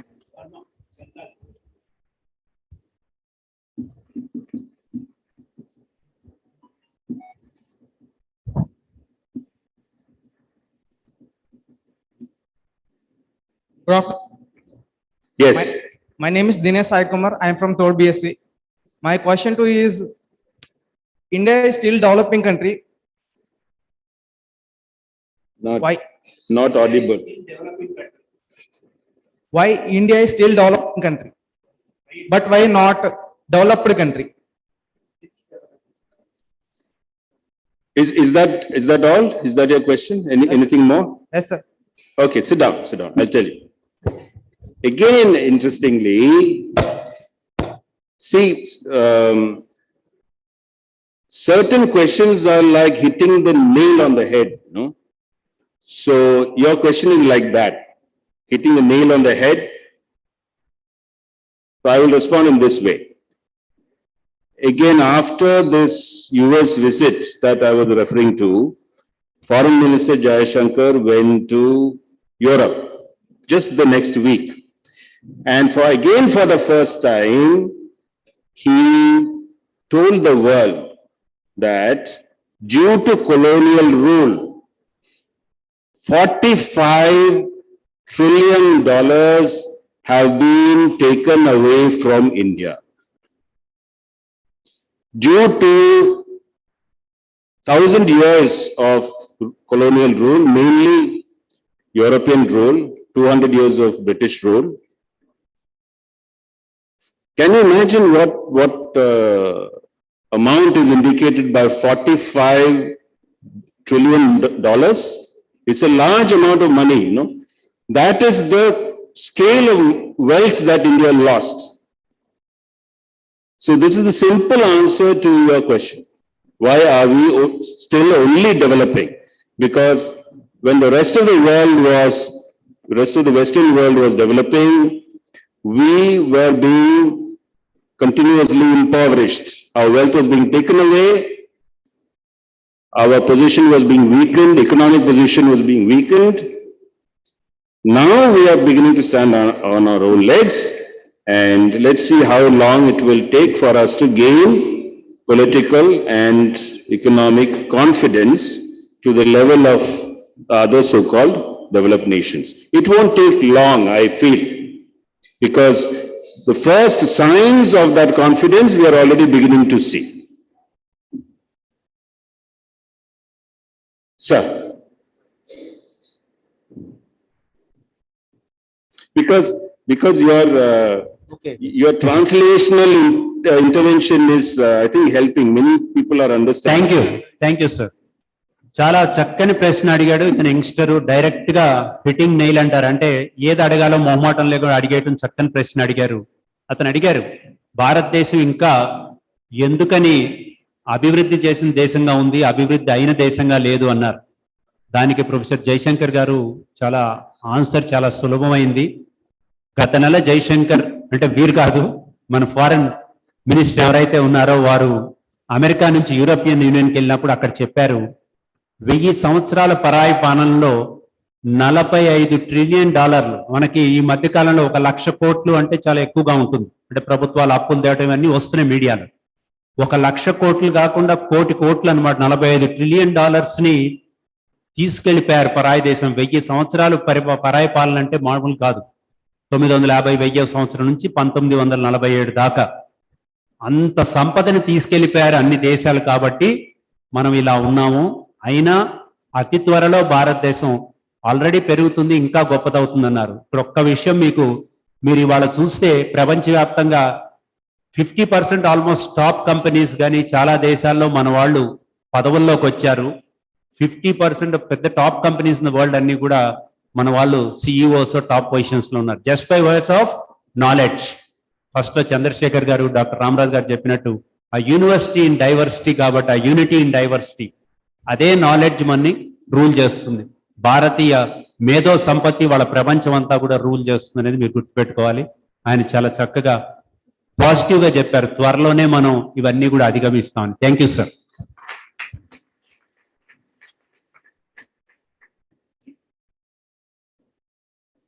Any more questions? This, I think, has been the one group where, without being prompted, there are spontaneous questions coming up. Yes, please. Good morning, sir. Morning. Sir, is CAA is going to be implemented in India? If it is implemented, is it useful for our generation? Thank you. So it's a useful question regarding the nation's future, but not directly concerning the topic at hand. So all I will say is that CAA is in the best interest of the genuine stakeholders in the civilizational Indian state. CAA is in the best interest of the genuine stakeholders in the entity that we are talking about through the topic of today, the civilizational Indian state. By the civilizational Indian state, we mean also those people who have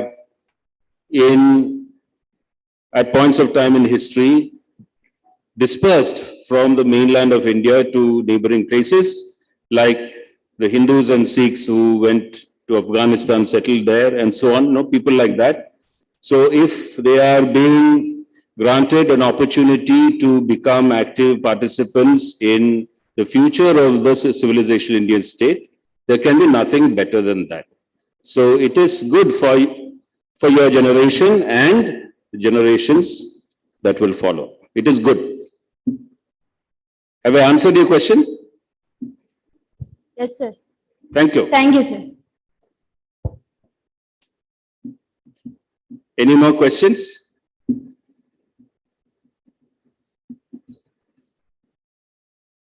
We have, I'm happy today because without much prompting, 3 spontaneous questions came. Yes. Yes, 4th one. Good. Sir, my name is Nakul Savedu, final year degree. ఇంత అభివృద్ధి చెందుతున్న దేశంలో కూడా మహిళల యొక్క పాత్ర ఎందుకు తగ్గిపోతుంది? అంటే పొలిటికల్స్ లో కానీ army navy air force employment women's యొక్క పార్టిసిపేషన్ రెడ్యూస్ ఎందుకు అవుతుంది?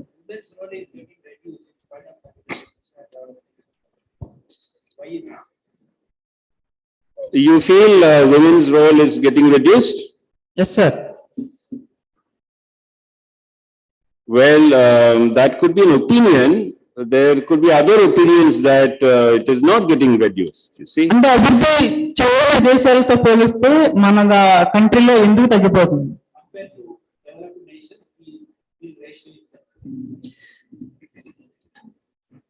Good, you may have a point there. I will try to tell you the truth about this and leave it to the translators to make it intelligible to you. See, in the West, there is a hyperbolic, exaggerated attempt to tell the world that all kinds of people are being included and all that. We don't really know what is the fact. But they will shout from the rooftop that we are including this category, that category, we are all inclusive and so on. Much of it is exaggerated statement, I feel. Compared to that, we are organically developing, to the extent that people are showing their capabilities.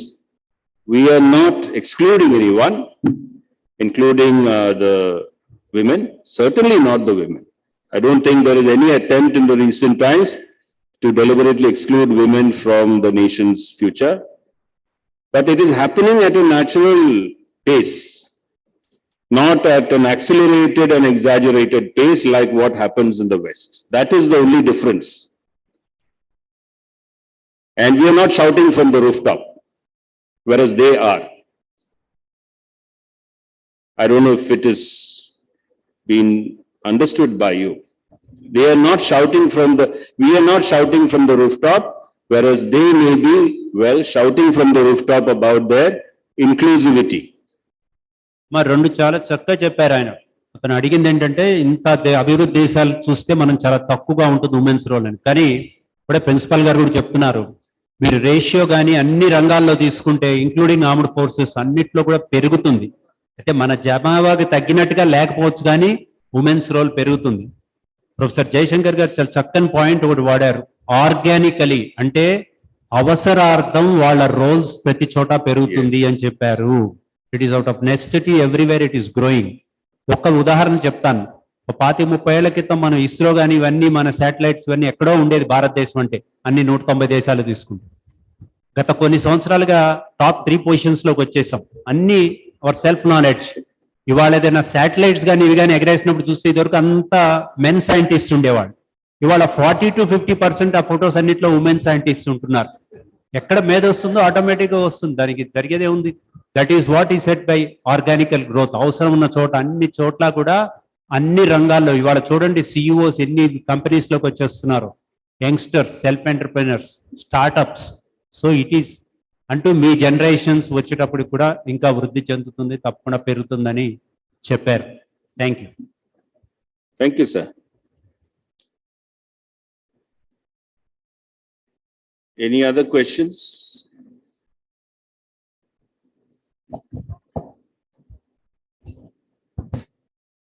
Sir, I am Praveen Kumar from first MBA. My question is, how did the Praveen Kumar from first MBA?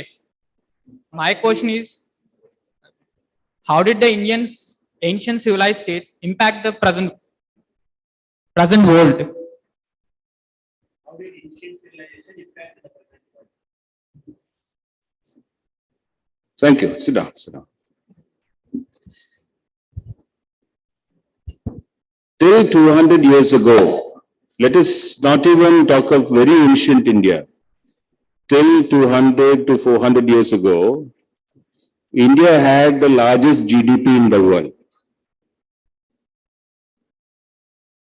And a large part in, not just large part, but the maximum part in world trade also.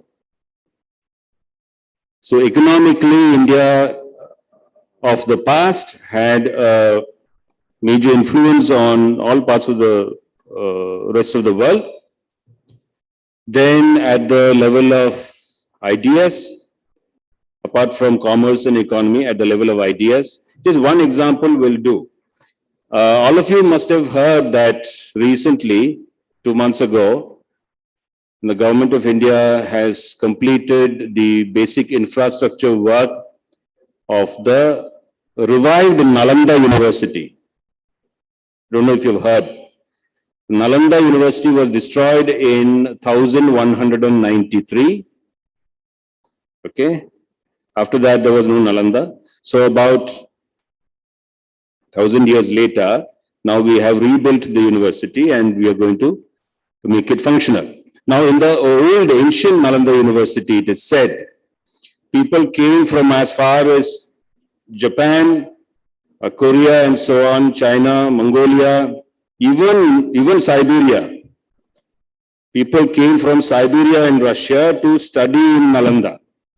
And there is an anecdote in the sense, it is a pleasing story that is not entirely untrue. There is an element of truth also to it, that for any new student to be admitted in Nalanda, the student will first have to be interviewed by the security guards of Nalanda who stood at the gate. Can you imagine? Somebody coming from Siberia, somebody coming from distant parts of China, Japan, Korea, and so on, to be admitted in Nalanda. They are coming for admission, to seek opportunities to study in Nalanda. The first level of screening interview would be at the level of security guards. Only then later professors and so on. The security guards were also so learned at Nalanda. Now, this will tell you about ancient India's influence on the rest of the world. What message it would have sent to the rest of the world, just try and imagine. Right? Right? Okay. ఆయన first MBA అడిగారమ్మా, ఇవి గత civilisation మన జరిగిన దాన్ని ఇప్పుడు ప్రజలకి ఎలా పనిచేస్తుందని. దానికి ప్రొఫెసర్ జయశంకర్ గారు నలందా యూనివర్సిటీ ఒక ఎగ్జాంపుల్ 1193లో దాన్ని నాశనం చేశారు. అంతకుముందు జపాన్, చైనా, సైబీరియా మీరు ఆ రోజుల్లో చూసుకోవచ్చు, ఏదో గుర్రాల మీద గుర్రపు బండి తప్ప వేరే లేదా నడిచి రావాల్సిందే 1000 కిలోమీటర్లు వచ్చి నలందా యూనివర్సిటీలో చదివేవారు. ఆ చదివే వాళ్ళు లోపలికి రాకముందు అంతంత దూరం ప్రయాణం చేసి వచ్చాక ఈ యూనివర్సిటీలో సీటు వస్తుందా లేదా అనడానికి ముందు అక్కడున్న బయట ఎవరైతే సెక్యూరిటీ గార్డ్స్ ఉంటారో వాళ్ళు ఇంటర్వ్యూ చేసేవాళ్ళు. అంటే వాళ్ళు కూడా అంత విజ్ఞానవంతంగా ఫస్ట్ లెవెల్ ఆఫ్ ఇంటర్వ్యూ చేసేవాళ్ళు అంటే చూసుకోండి, అంత ఉన్నతమైన విలువలతో ఉండేది. అటువంటి నలందా యూనివర్సిటీని మళ్ళీ ప్రారంభించటం ఇవన్నీ కూడా తీసుకొచ్చారు. అదే కాదు, అనేక రకమైన మన సాహిత్యాలు కానీ కళలన్నీ కూడా, ఇందా చెప్పాను కదా, యోగా, ఇంటర్నేషనల్ యోగా డే, ఇలా ప్రతిదీ కూడా మన గత సంస్కృతి వాళ్ళ ప్రపంచంలో అందరూ ఉపయోగిస్తున్నారు. దానిలో బ్రాండ్ వాల్యూ ఏముంది, మనదని కాదు, అందరూ దాని ఉపయోగాలని తీసుకుంటున్నారు. That is one example. అదే ఆయన చెప్తూ అంతకు ముందు పాయింట్లో ఒకటి చాలా చక్కని పాయింట్ చెప్పారు. వేరే దేశాల వాళ్ళు మేము వాళ్ళని కలుపుకున్న వీళ్ళకన్నా ఎక్కువగా పబ్లిసిటీ ఇస్తారు, మన దేశంలో పబ్లిసిటీ అంత ఉండదు, కానీ తప్పకుండా చేసి చూపిస్తాం. We don't shout from roof tops అన్నారు. వాళ్ళలో పబ్లిసిటీ ఎక్కువ, మనం అంత పబ్లిసిటీ చేయకుండానే అనేక రంగాల్లో ముందుకెళ్తున్నాం అని చెప్పారు. ఈ ఉదాహరణ ఒకటి నలందా యూనివర్సిటీ ఇచ్చారు. Thank you sir. Thank you sir. Yes.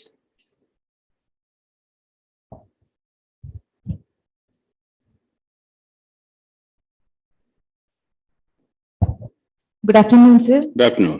Why our Indian currency has less value than other countries like America? That is a large question, and in the coming 2 years, you will see some change.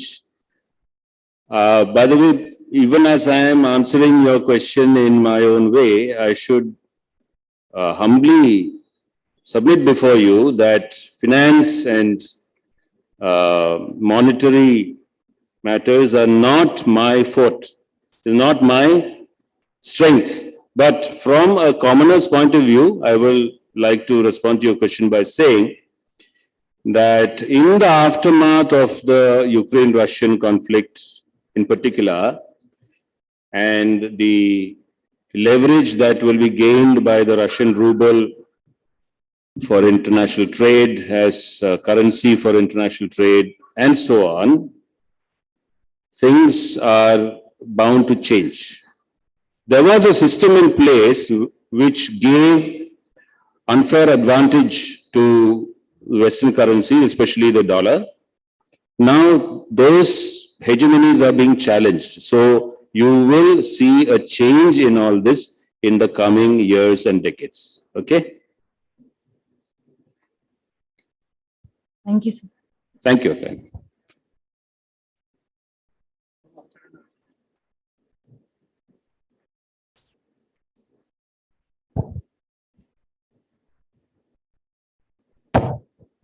You are the one who came to Delhi for NCC? Yes, sir. Thank you. Okay. Good afternoon, sir. Good afternoon. I'm CH Jayashankar from Can I ask my doubt in Telugu? Yes, yes. Sir, India అనేది second place లో population లో ఎక్కువగా ఉంది and youth అనేది చాలా ఎక్కువ శాతంగా ఉంది అండ్ డిగ్రీ పాస్అవుట్ డిగ్రీ కానీ ఇంజనీరింగ్ కానీ పాస్అవుట్ అయిన స్టూడెంట్స్ చాలా మంది ఉంటున్నారు కానీ వాళ్ళందరికీ ఉద్యోగాలు రావట్లేదు డిగ్రీ పాస్అవుట్ అయ్యి ఎడ్యుకేషనల్ గా సర్టిఫికేట్స్ పెట్టుకున్నారు అండ్ అడిషనల్ గా నేషనల్ వైజ్ సర్టిఫికేట్స్ కూడా పెట్టుకుని చిన్న చిన్న బిజినెస్ టైప్ చేసుకున్నారు లైక్ బజ్జీలు బండి పెట్టుకుని మరి వాళ్ళ ఫ్యామిలీని పోషించుకుంటున్నారు లైక్ పాస్అవుట్ అయిన వాళ్ళందరికీ ఉద్యోగాలు రాకపోతే ఇండియా అనేది ఎప్పుడు డెవలప్ అవుతుంది టాలెంటెడ్ పర్సన్స్ అలాగే మిగిలిపోతున్నారు లేని వాళ్ళు వెళ్తున్నారు కానీ టాలెంటెడ్ ఉన్న పర్సన్స్ అందరూ ఇళ్లలోనే మిగిలిపోతున్నారు అలాంటప్పుడు స్టేట్ ని కానీ ఇండియా ముందు తీసుకుని డెవలప్ చేసుకోవడం కానీ కుదరదు కదా అప్పుడు అది ఏ విధంగా జరుగుతుందని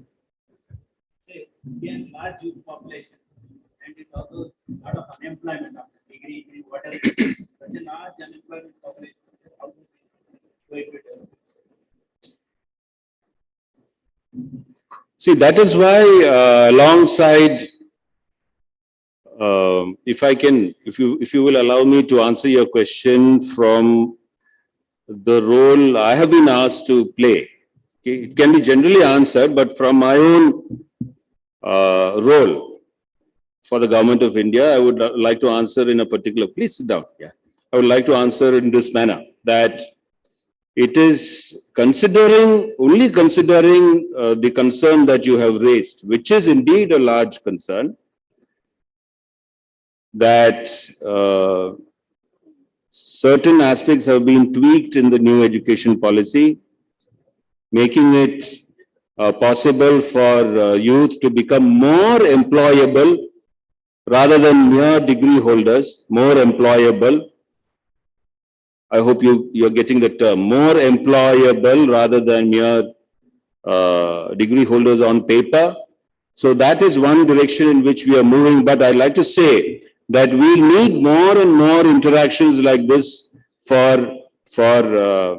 the policy initiatives and efforts and interventions to become more effective. So we are planning to meet more and more groups of teachers and academicians like this to get hands-on feeling of what is in your minds, you see. So it's good that you pose this question and I'm able to respond to you in this manner. So the education policy, new education policy and what it sets out for the nation is one way in which this can be tackled. The other way is outside the higher education system at the level of skill development. So skill development at a basic level and the tweaking of the new education policy, thereby attempting to make the youth of the nation more employable. I again underline this, more employable, more making them more of assets to the nation, more employable rather than mere degree holders on paper as it has been in the past.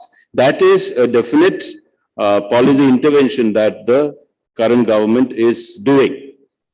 And I don't even want to say things will take time and all that. You will begin to see some results very soon. Okay. So, yeah. Yes. Sir మన దేశ యూనివర్సిటీల్లో ఐఐటీల్లో చదువుకుని వేరే దేశాలకే job opportunities కోసం వలస వెళ్ళిపోతున్నారు కదా sir. మన దేశం అలాంటి జీనియస్ని ఎందుకు గ్రాప్ చేయలేకపోతుంది? వాళ్ళు మన దేశం నుంచి ఎవరెవరు స్టూడెంట్స్ వస్తారా, ఎప్పుడు ఆపర్చునిటీస్ ఇద్దామా అని చూస్తున్నారు కదా సార్. అలా మన దేశం ఎందుకు చేయట్లేదు?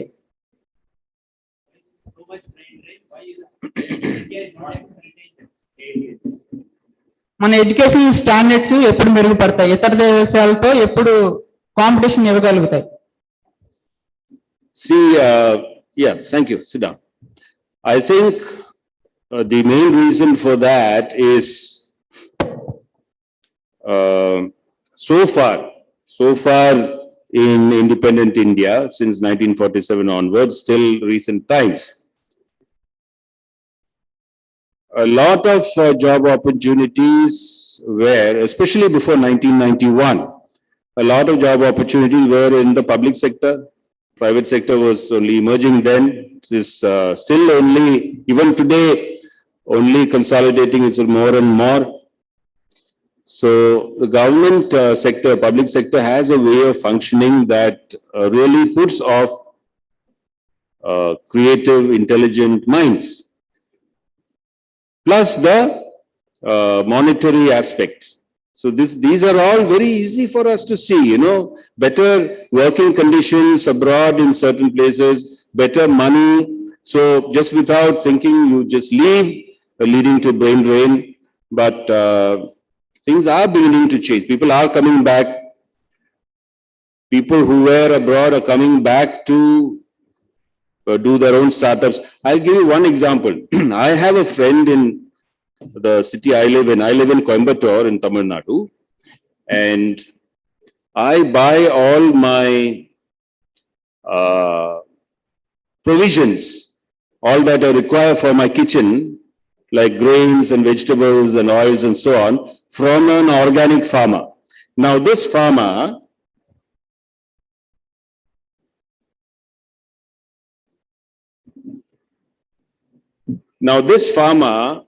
was till 2006 a software engineer in New Jersey. He was making money there. After he thought he had made enough money, he came back and bought about 45 acres of land in the outskirts of Coimbatore, started a farm, and as you know, to make the shift from a chemical-based farm to an organic farm, it takes about 7 years, gestation period. He managed to tide over his financial challenges in those 7 years, and then finally started producing and marketing, selling organic products. He's doing well. Till 18 years ago, he was in the US. He could have educated his children abroad. When he came back, he admitted his son in NIT. The son is now preparing for a UPSC. Things are changing. It's not like before. People are not blindly leaving the land and causing high levels of brain drain. You will not be able to probably see total sudden change overnight, but things are changing. And it is the effort of everybody involved, including the government, to create better working conditions, better opportunities, better atmosphere, friendly atmosphere, in order that those who want to have a stake in the nation's future either come back or don't leave, but remain here and contribute. It is already happening. We will see the real phase of this change maybe in another decade or decade and a half. Thank you. Excuse sir, ఒక 2 పాయింట్లు ఇందాక చాలా చక్కనే చెప్పారమ్మా. వచ్చే 2 ఏళ్ల నుంచి 10 ఏళ్ల లోపల చాలా మార్పులు వస్తుంది. ఎందుకంటే అడిగారు ఇంత మేధావులంతా ఎందుకు వెళ్ళిపోతున్నారు దేశం నుంచి అని. దానికి ఆయన ఇందాకే ఒకటి చెప్పారు. త్రివిక్రమ్ వర్గ అడిగినప్పుడు కూడా నేషనల్ ఎడ్యుకేషన్ పాలసీ చాలా మార్పులు తీసుకొస్తుంది. ఓన్లీ గ్రాడ్యుయేట్ పేపర్ కాకుండా గ్రాడ్యుయేట్స్ కానీ ఇతర విద్య చేసి స్కిల్స్ ఉన్న వాళ్ళందరూ కూడా డెఫినెట్గా ఎక్కువ మందికి ఈ దేశ అభివృద్ధిలో రోల్ ఉంటుంది. అట్లాగే ఎంతో మంది మేధావులు వెళ్ళినా కూడా ఆల్రెడీ వెనక్కి రావడం మొదలెట్టారని ఆయన ఉదాహరణ ఒకటి చెప్పారు. ఆయనకు కావాల్సినవన్నీ కూడా ఈ మధ్యకాలంలో ఒక తెలిసిన ఫ్రెండ్ దగ్గర ఆర్గానిక్ ఫార్మింగ్ చేస్తున్నారు. ఆయన 10 సంవత్సరాల క్రితం వరకు కూడా న్యూ జెర్సీ అమెరికాలో ఉండేవారు. ఆయన వచ్చి కోయంబత్తూరు దగ్గర ఒక 45 ఎకరాలు తీసుకుని 6-7 ఏళ్ళు ఆ ఆర్గానిక్ ల్యాండ్ కింద మార్చి తయారు చేస్తున్న ప్రొడక్ట్స్ తీసుకుంటున్నాను. వాళ్ళ అబ్బాయి కూడా ఇక్కడ నిట్లో చేరి ఇప్పుడు యూపీఎస్సీ ప్రిపేర్ అవుతున్నారని చెప్పారు. అంటే ఇలా ఎంతో మంది కూడా ఎన్నో ఎగ్జాంపుల్స్ ఉన్నాయి. అది కూడా మళ్ళీ జరుగుతుంది. తప్పకుండా ఈ 10 ఏళ్లలో రాబో కాలంలో చాలా తేడాలు ఉంటాయని ఇందాక నుంచి అనేక ఉదాహరణలు చెప్పుకుంటూ వస్తున్నారు. ఆయన పాజిటివిటీ కూడా కనిపిస్తుంది. Thank you. I think we can conclude. Correspondent గా డాక్టర్ కెఎస్ విష్ణుమోహన్ గారు కూడా వచ్చారు. Thank you. I thank all of you once again for a very patient and engaging, for being a patient and engaging audience. Okay, thank you very much.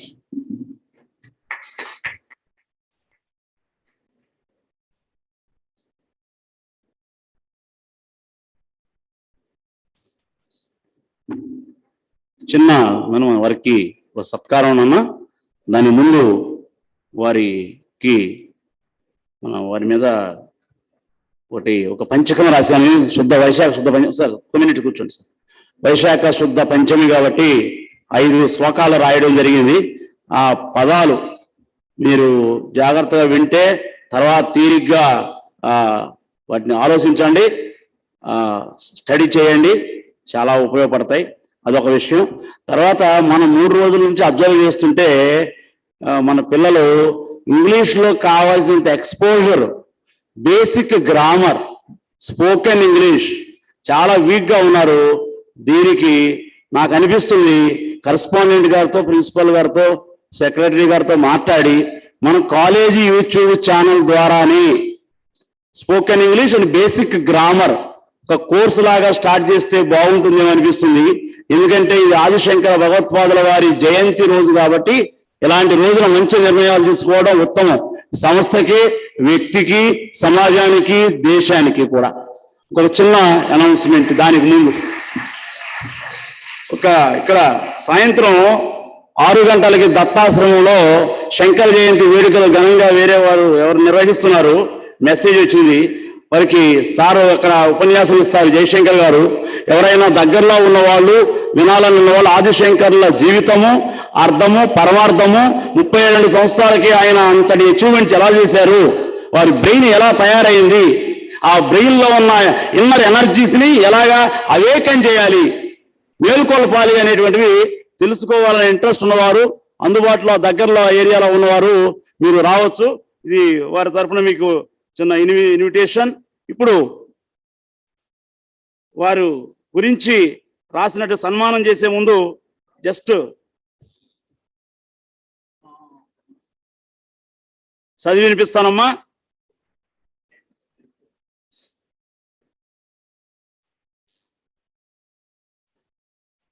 Eleven ఓ క్లాక్కి వారు పండుకున్న తర్వాత I started writing. It went on up to 2 o'clock, 2 AM. So try to understand these words. Guru Vandanam on 6/5/22 like that. Sri Dattatreya Samarambham Sri Padavallabha Madhyamam Asmadacharya Paryantam Tam Vandamaha Guru Paramparam. ఇది ధ్యాన శ్లోకం. ఇంకా వారి మీద రాసేది. కశ్యప గోత్రోద్భవం ధీరం శివరామనస్య పౌత్రోయం భవానీ పరమానందం తం వందామః శ్రీ జయశంకరం. లక్ష్మీ శాంతాయ ప్రియసుతం శ్రీ రాజగోపాల నందనం స్వానుభూతి ఏకమానాయ వందామః శ్రీ జయశంకరం. శ్రద్ధా విశ్వాసం సంస్కారవంతం పఠనం బోధనం నిత్యం పావనం చ చరితం యస్య వందామః శ్రీ జయశంకరం. విద్యార్థినః వైభవం యోగం క్షేమం ఉత్థానం యః లక్ష్యతి దదాతి జ్ఞానం సతతం తం వందామః శ్రీ జయశంకరం. విద్యాధర్మే స్వధర్మే స్థితం యః ధర్మానుగ్రహ రక్షితం తర్కశాస్త్రే యుక్తాయుక్తజ్ఞో వందామః శ్రీ జయశంకరం. ఈ పదాలు గంభీరమైనమ్మా. 1 minute లో మీకు వాటి ట్రాన్స్లేషన్ చేయగలను నేను. ఒక్క నిమిషం నోడి. కశ్యప గోత్రంలో జన్మించిన వారును శివరామని యొక్క మనమడు, భవానీ అంటే వాళ్ళ అమ్మమ్మ యొక్క పరమానందాన్ని ఇచ్చేటువంటి మనమడు. చిన్నప్పుడు వాళ్ళ ఒక్క విషయం చెప్పాలి, వాళ్ళ అమ్మమ్మ గారు భవానీ అమ్మ, కాత్యాయని అమ్మ, నేను వారింటికి వెళ్ళాను 2002లో. ఒక 5 రోజులు ఉన్నాను అప్పుడు. నేను మా అమెరికాలో ఉన్న ఇంకో ఫ్రెండ్ ఇద్దరం. రోజు బాలకృష్ణుడు టెంపుల్కి వెళ్ళి రోజు ఆ బాలకృష్ణుడు యొక్క విగ్రహానికి, ఈ బాలకృష్ణుడు విగ్రహంగా ఉన్నా కానీ నిజంగా బాలకృష్ణుడే అని ఆ బాలకృష్ణుడు రోజు వెన్న తినిపించేదట వాళ్ళ అమ్మమ్మ గారు. మార్తాండం పరాంభిళ్ళు కాత్యాయని అమ్మ, భవానీ అమ్మ ఆవిడ పూర్తి పేరు. ఆవిడ చిన్నప్పుడే 5-6 సంవత్సరాలప్పుడే మ్యూజిక్ పండితుల దగ్గర తీసుకెళ్లేవారట మనమణ్ణి. ఆ విధంగా వారికి సంగీతం చాలా వచ్చు. సంగీత శాస్త్రం మొత్తం త్యాగరాజ స్వామి ఏంటి, ఆ రాగాలు మొత్తం హిందుస్థానీ క్లాసిక్ వాట్ నాట్ చాలా వచ్చు. తర్వాత భవిష్యత్తులో ఎప్పుడు అవకాశం వస్తే మీరు ఎప్పుడు ఇంద్రు గారు దయచేసి. భవానీ పరమానందం జయశంకర్ తెలుసు. లక్ష్మీశాంత్ గారు వాళ్ళ మదరు, రాజగోపాలనందన వాళ్ళ నాన్నగారు రాజగోపాలన్. స్వానుభూతి ఏకమానాయ, వారి సొంత అనుభవం చేత ఏది తెలుసుకుంటారో అదే ప్రమాణంగా తీసుకుంటారు. ఎవరు ఏది చెప్పినా ఏ శాస్త్రంలో ఉన్నా గుడ్డిగా నమ్మరు. అది వారి లక్షణం. నేను ఎర్లీ మార్నింగ్ 5 o'clock లేవగానే వారి రూమ్ లోకి వెళ్ళి రాత్రి ఇది రాశాను, మీ అనుమతి ఇస్తారా, నాకు ఇది కరెక్ట్ అని మీకు అనిపిస్తుందా అంటే, every word, every syllable, not a single word is a waste. Every word is perfectly suited అని వారు యాక్సెప్ట్ చేశాక నేను చదివినిపిస్తున్నాను. ఇది స్వానుభూతి ఏకమానాయ. భర్తృవారి 5వ శతాబ్దంలో ఒక ధ్యాన శ్లోకం రాశారు. అందులో నుంచి కొన్ని పదాలు ఆటోమేటిక్ గా వచ్చేసినాయి. అవి స్వానుభూతి ఏకమానాయ వందామహ జయశంకరం. తర్వాత శ్రద్ధ, విశ్వాసం, సంస్కారం, పఠనం, బోధనం. చదవడం, బోధించడం, శ్రద్ధ కలిగి ఉండడం, చేసే పని యందు నమ్మకం ఉండడం, మంచి బిహేవియర్, మంచి ప్రవర్తన ఉండడం. చూడండి ఎలా ఉన్నాయి. శ్రద్ధ విశ్వాసాలు పార్వతీ పరమేశ్వర స్వరూపమని తులసీదాసు ధ్యాన శ్లోకం రాశాడు. తర్వాత పావనం చ చరితం యస్య, వారి యొక్క జీవితం మొత్తం కూడా పరమ పవిత్రంగా గడుస్తూ వచ్చింది. మొన్న ఒక్క సందర్భం ఒక మాట చెప్పాలి, ఏమనుకోవాకండి, అతిశయోక్తి కాదు. వారికి 30 సంవత్సరాల క్రితం క్లాస్మేట్ గా ఉన్నటువంటి ఆ లేడీస్ మొన్న ఈ మధ్యన ఫేస్బుక్ ద్వారా టచ్ లోకి వచ్చినప్పుడు వాళ్ళు అన్నారట, you have never given shake hand like that, you have never touched our body even for shake hand అని చెప్పి హిస్ క్లాస్మేట్స్ చెప్పడం జరిగింది. అంటే పావనం సరితం యస్య అని. ఏముందండి, షేక్ హ్యాండ్ ఇస్తే ఏమైందండి, నమస్కారం లేదా? భారతీయ దూరంగా ఉన్న నమస్కారం. కోవిడ్ అప్పుడు అందరూ నమస్కారం అంటున్నారు కదా. That is what India taught to the world. పావనం యస్య చరితం వందామహ శ్రీ జయశంకరం. వందామహ ఎందుకనంటే, వందేహం అంటే నేను ఒక్కనే నమస్కరిస్తున్నట్టు, వందామహ అంటే మనందరం కలిసి వారికి నమస్కారం అభివాదం తెలియజేస్తున్నట్టు. అందుకని అలా రాశాను.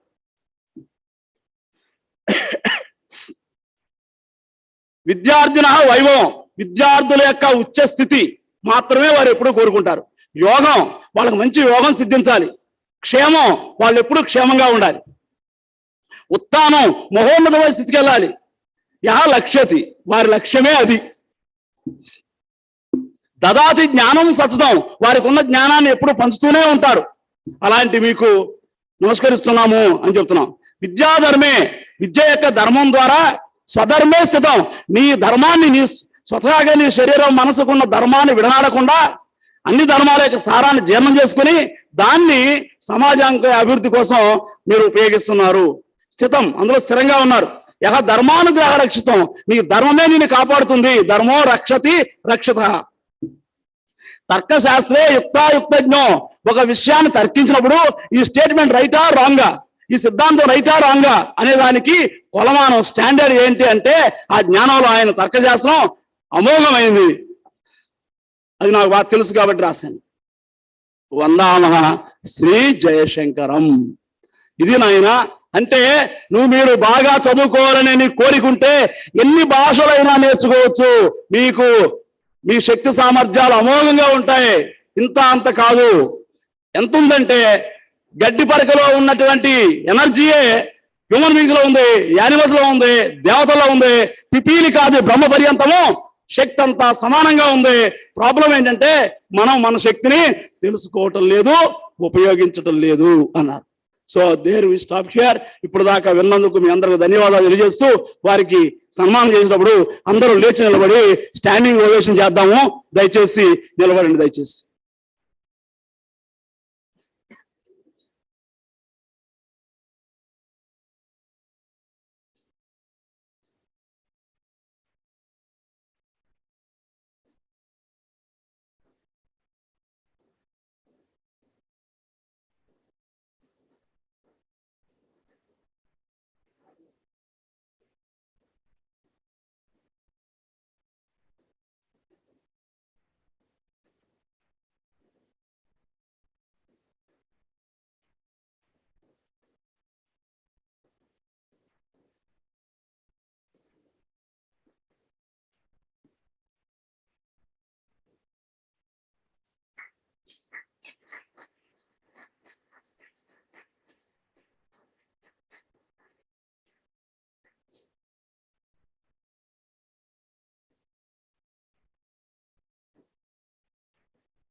Dignitaries on the dais and out the dais, very good afternoon to you all.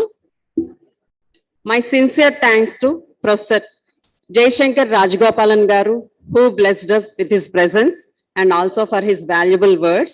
We are very thankful to you, sir.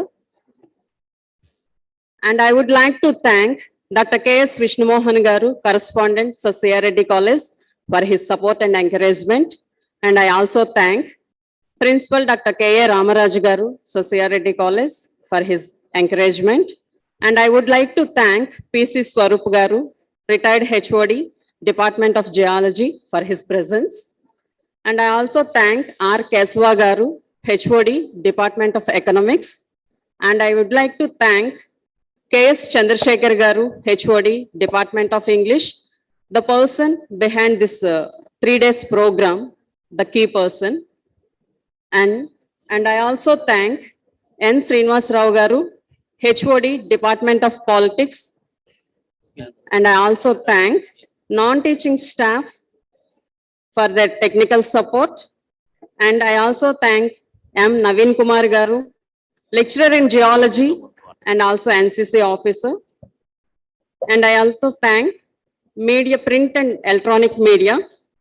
Not but not the least, I thank all the students for their gracious presence, and thank you one and all.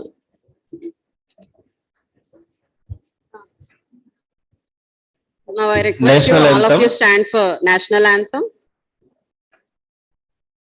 Jana mana adhinayaka jaya he Bharata bhagya vidata Punjab Sindh Gujarat Maratha Dravida उत्कलवङ्गा Vindhya Himachal Yamuna Ganga उच्चल जलजितरङ्गा तव शुभ नामे जागे तव शुभ आशीष मागे गाहे तव जय गाथा जनगण मंगलदायक जय हे भारत भाग्य विधाता जय हे जय हे जय हे जय जय जय जय हे जय हिंद।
లైట్ తీసేపు తీసే